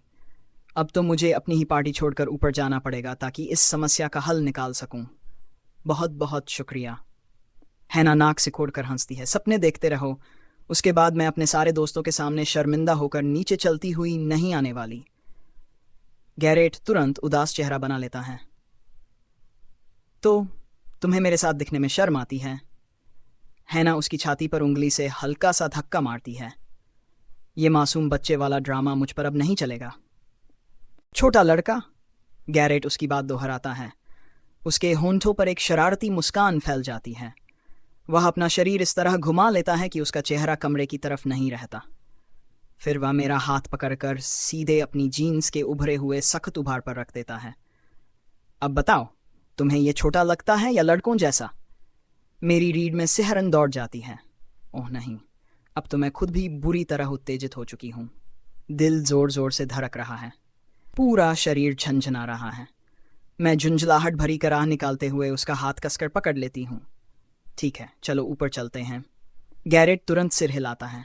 नहीं, मैंने अपना इरादा बदल दिया है। हम यहीं नीचे रुकेंगे और पार्टी का मजा लेंगे। मैं उसका हाथ ऐसे झटक देती हूँ जैसे किसी जलती हुई चीज को छू लिया हो और उसे घूरती हूँ। तुम सच में बहुत तड़पाने वाले इंसान हो। हाँ, लेकिन तुम अब भी मुझसे प्यार करती हो। मेरे पेट में खुशी की नन्ही नन्ही तितलियां फड़फड़ाने लगती हैं और मेरा दिल हल्का सा नाच उठता है। मैं फिर से उसका हाथ पकड़ती हूँ और अपनी उंगलियां उसकी उंगलियों में फंसा देती हूँ। मैं मुस्कुराते हुए धीरे से कहती हूँ, हाँ, मैं अब भी तुमसे प्यार करती हूँ। उपसंहार कहानी का रुख बदलता है और अब हम गैरेट के नजरिए से देखते हैं। मेरे पिता एरिना के बाहर हमारा इंतजार कर रहे हैं। तभी टीम पिछले दरवाजों से बाहर निकलती है। डीन न जाने कहां से एक पुराना बड़ा म्यूजिक बॉक्स उठा लाया है और उसे अपने कंधे पर टिकाए हुए है। उसके स्पीकरों से जोर जोर से जीत का मशहूर गाना बज रहा है। हमारे अलावा उसे सुनने वाला कोई नहीं, बस हमारे परिवार वाले और दोस्त दया, जो हमें खेलते देखने यहां तक आए थे। जैसे ही हम विजेताओं की तरह इतराते हुए बाहर निकलते हैं, तालियों की गड़गड़ाहट गूंज उठती है। मेरी आधी पागल टीम के कई साथी बड़ा चढ़ाकर झुककर अभिवादन करते हैं, फिर उन लोगों से मिलने बढ़ जाते हैं जो हमें चीयर करने आए थे। कमाल कर दिया हमने। मतलब ये पूरी टीम की जीत थी। नहीं, पूरी टीम का दबदबा था। कई सालों में पहली बार फ्रोजन 4 चैंपियनशिप का फाइनल एक तरफा रहा। सिम्स ने सामने वाली टीम को एक भी गोल नहीं करने दिया, एक भी नहीं। और मजे की बात यह रही कि हमारी तरफ से तीनों गोल मैंने, टक और बर्डी ने किए। मुझे अपनी टीम पर गर्व है, खुद पर भी गर्व है कि मैं उन्हें यहां तक लेकर आया। ये पूरे सीजन का सबसे बेहतरीन अंत है। और तभी सब कुछ और भी परफेक्ट हो जाता है जब हैना दौड़ती हुई आती है और सीधे मेरी बाहों में छलांग लगा देती है। हे भगवान, ये अब तक कब से शानदार मैच था। हैना खुशी से चिल्लाती है और फिर मुझे इतनी जोर से चूमती है कि मेरे होंठ दुखने लगते हैं। मैं मुस्कुराता हूँ। उस गोल के बाद मैंने जो उंगलियों से बंदूक वाला इशारा तुम्हारी तरफ किया था, देखा था? सिर्फ तुम्हारे लिए था बेबी। हैना मुस्कुराकर जवाब देती है, तुम्हारा भ्रम तोड़ने के लिए माफ करना, लेकिन तुम असल में कुछ सीट दूर बैठे उस बुजुर्ग अंकल की तरफ इशारा कर रहे थे। वो तो पूरी तरह उत्साहित हो गए थे और सबको बता रहे थे कि तुमने वो गोल उनके लिए किया है। फिर मैंने उन्हें अपनी पत्नी से ये पूछते हुए भी सुना कि शायद। कहानी का रुख बदलता है और अब हम गैरेट की नज़र से सब कुछ देखते हैं। मेरी जिंदगी में पहली बार मेरे पिता एरिना के बाहर हमारा इंतजार कर रहे हैं, ठीक उस वक्त जब हमारी टीम पीछे वाले दरवाजों से बाहर निकलती है। डीन न जाने कहां से एक पुराना बूम बॉक्स उठा लाया है। उसने उसे अपने कंधे पर टिका रखा है और उससे क्वीन का विजयी गीत गूंज रहा है। हमारे अलावा उसे सुनने वाला कोई नहीं है, सिर्फ हमारे परिवार वाले और दोस्त जो फिली तक हमारा मैच देखने आए हैं।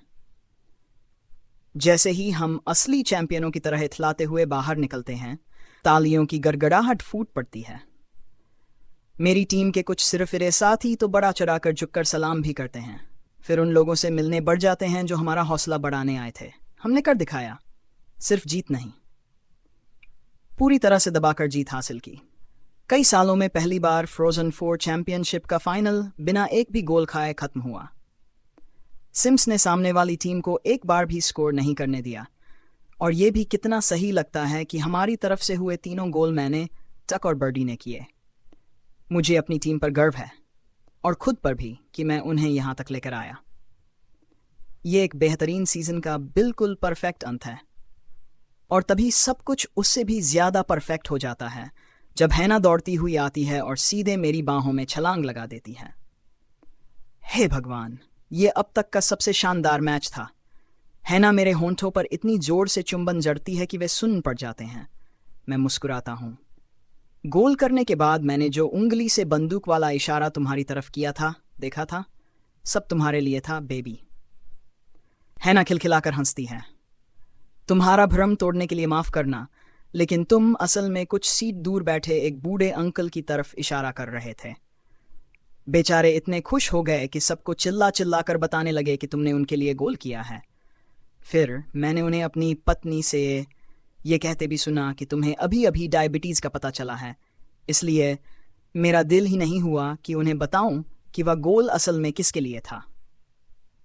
मैं जोर से हंस पड़ता हूं। हमारे साथ कभी कुछ सीधा साधा क्यों नहीं होता?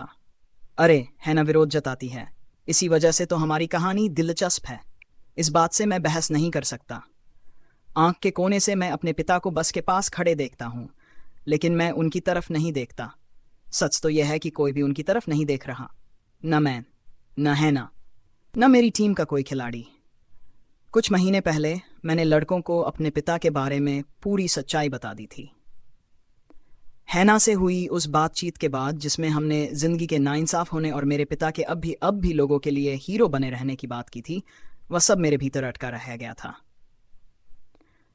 फिर नए साल के बाद जब हमारी टीम के एक दूसरे साल के खिलाड़ी ने मुझसे पूछा क्या मैं उसके लिए फिल ग्राहम का ऑटोग्राफ दिलवा सकता हूं, तब मैं और चुप नहीं रह सका। मैंने पूरी टीम को बैठाया, कोच भी वहीं थे, और सब कुछ बता दिया। कहने की जरूरत नहीं, वह पल बेहद असहज और भावनाओं से भरा हुआ था। लेकिन जब सब खत्म हुआ तो मेरे साथियों ने साबित कर दिया कि मैं सिर्फ उनका कप्तान नहीं हूं, उनका भाई भी हूं। और अब जब हम सब बस की तरफ बढ़ रहे हैं, एक भी नजर मेरे उस मशहूर पिता की तरफ नहीं उठती। कैंपस पहुंचकर मिलोगी? मैं हैना से पूछता हूं। वह सिर हिलाती है। हाँ, अंकल मार्क मुझे अभी वापस लेकर जा रहे हैं। मैं भी लगभग उसी समय पहुंच जाऊंगी जब तुम लोग पहुंचोगे। घर पहुंचकर मुझे फोन करना। प्यार करता हूं तुमसे बेबी। मैं भी तुमसे प्यार करती हूं। मैं उसके होंठों पर आखिरी बार चुंबन देता हूं, फिर बस में चढ़कर अपनी हमेशा वाली सीट पर लोगन के बगल में जाकर बैठ जाता हूं। दरवाजा बंद होता है, बस चल पड़ती है, और मैं खिड़की से बाहर झांक कर उस लंबे सख्त चेहरे वाले आदमी को नहीं देखता जो अब भी पार्किंग में अकेला खड़ा है। अब मैं पीछे मुड़कर नहीं देखता, मैं सिर्फ आगे देखता हूं। दोस्तों, यहीं पर इस खूबसूरत कहानी का सफ़र खत्म होता है। उम्मीद है कि आपको यह कहानी उतनी ही पसंद आई होगी जितना मुझे इसे आपके लिए सुनाने में मज़ा आया। अगर आपको यह बुक अच्छी लगी हो तो वीडियो को लाइक करें, अपने दोस्तों के साथ शेयर करें, और चैनल बुकिश गाय को ज़रूर सब्सक्राइब करें। और अगर आप चाहते हैं कि मैं इस सीरीज़ का अगला पार्ट भी लेकर आऊं, तो नीचे कमेंट में ज़रूर लिखें नेक्स्ट पार्ट। आपके कमेंट ही तय करेंगे कि अगली कहानी कितनी जल्दी आएगी। मिलते हैं अगली शानदार कहानी के साथ। तब तक अपना ख्याल रखिए और पढ़ते रहिए, सुनते रहिए।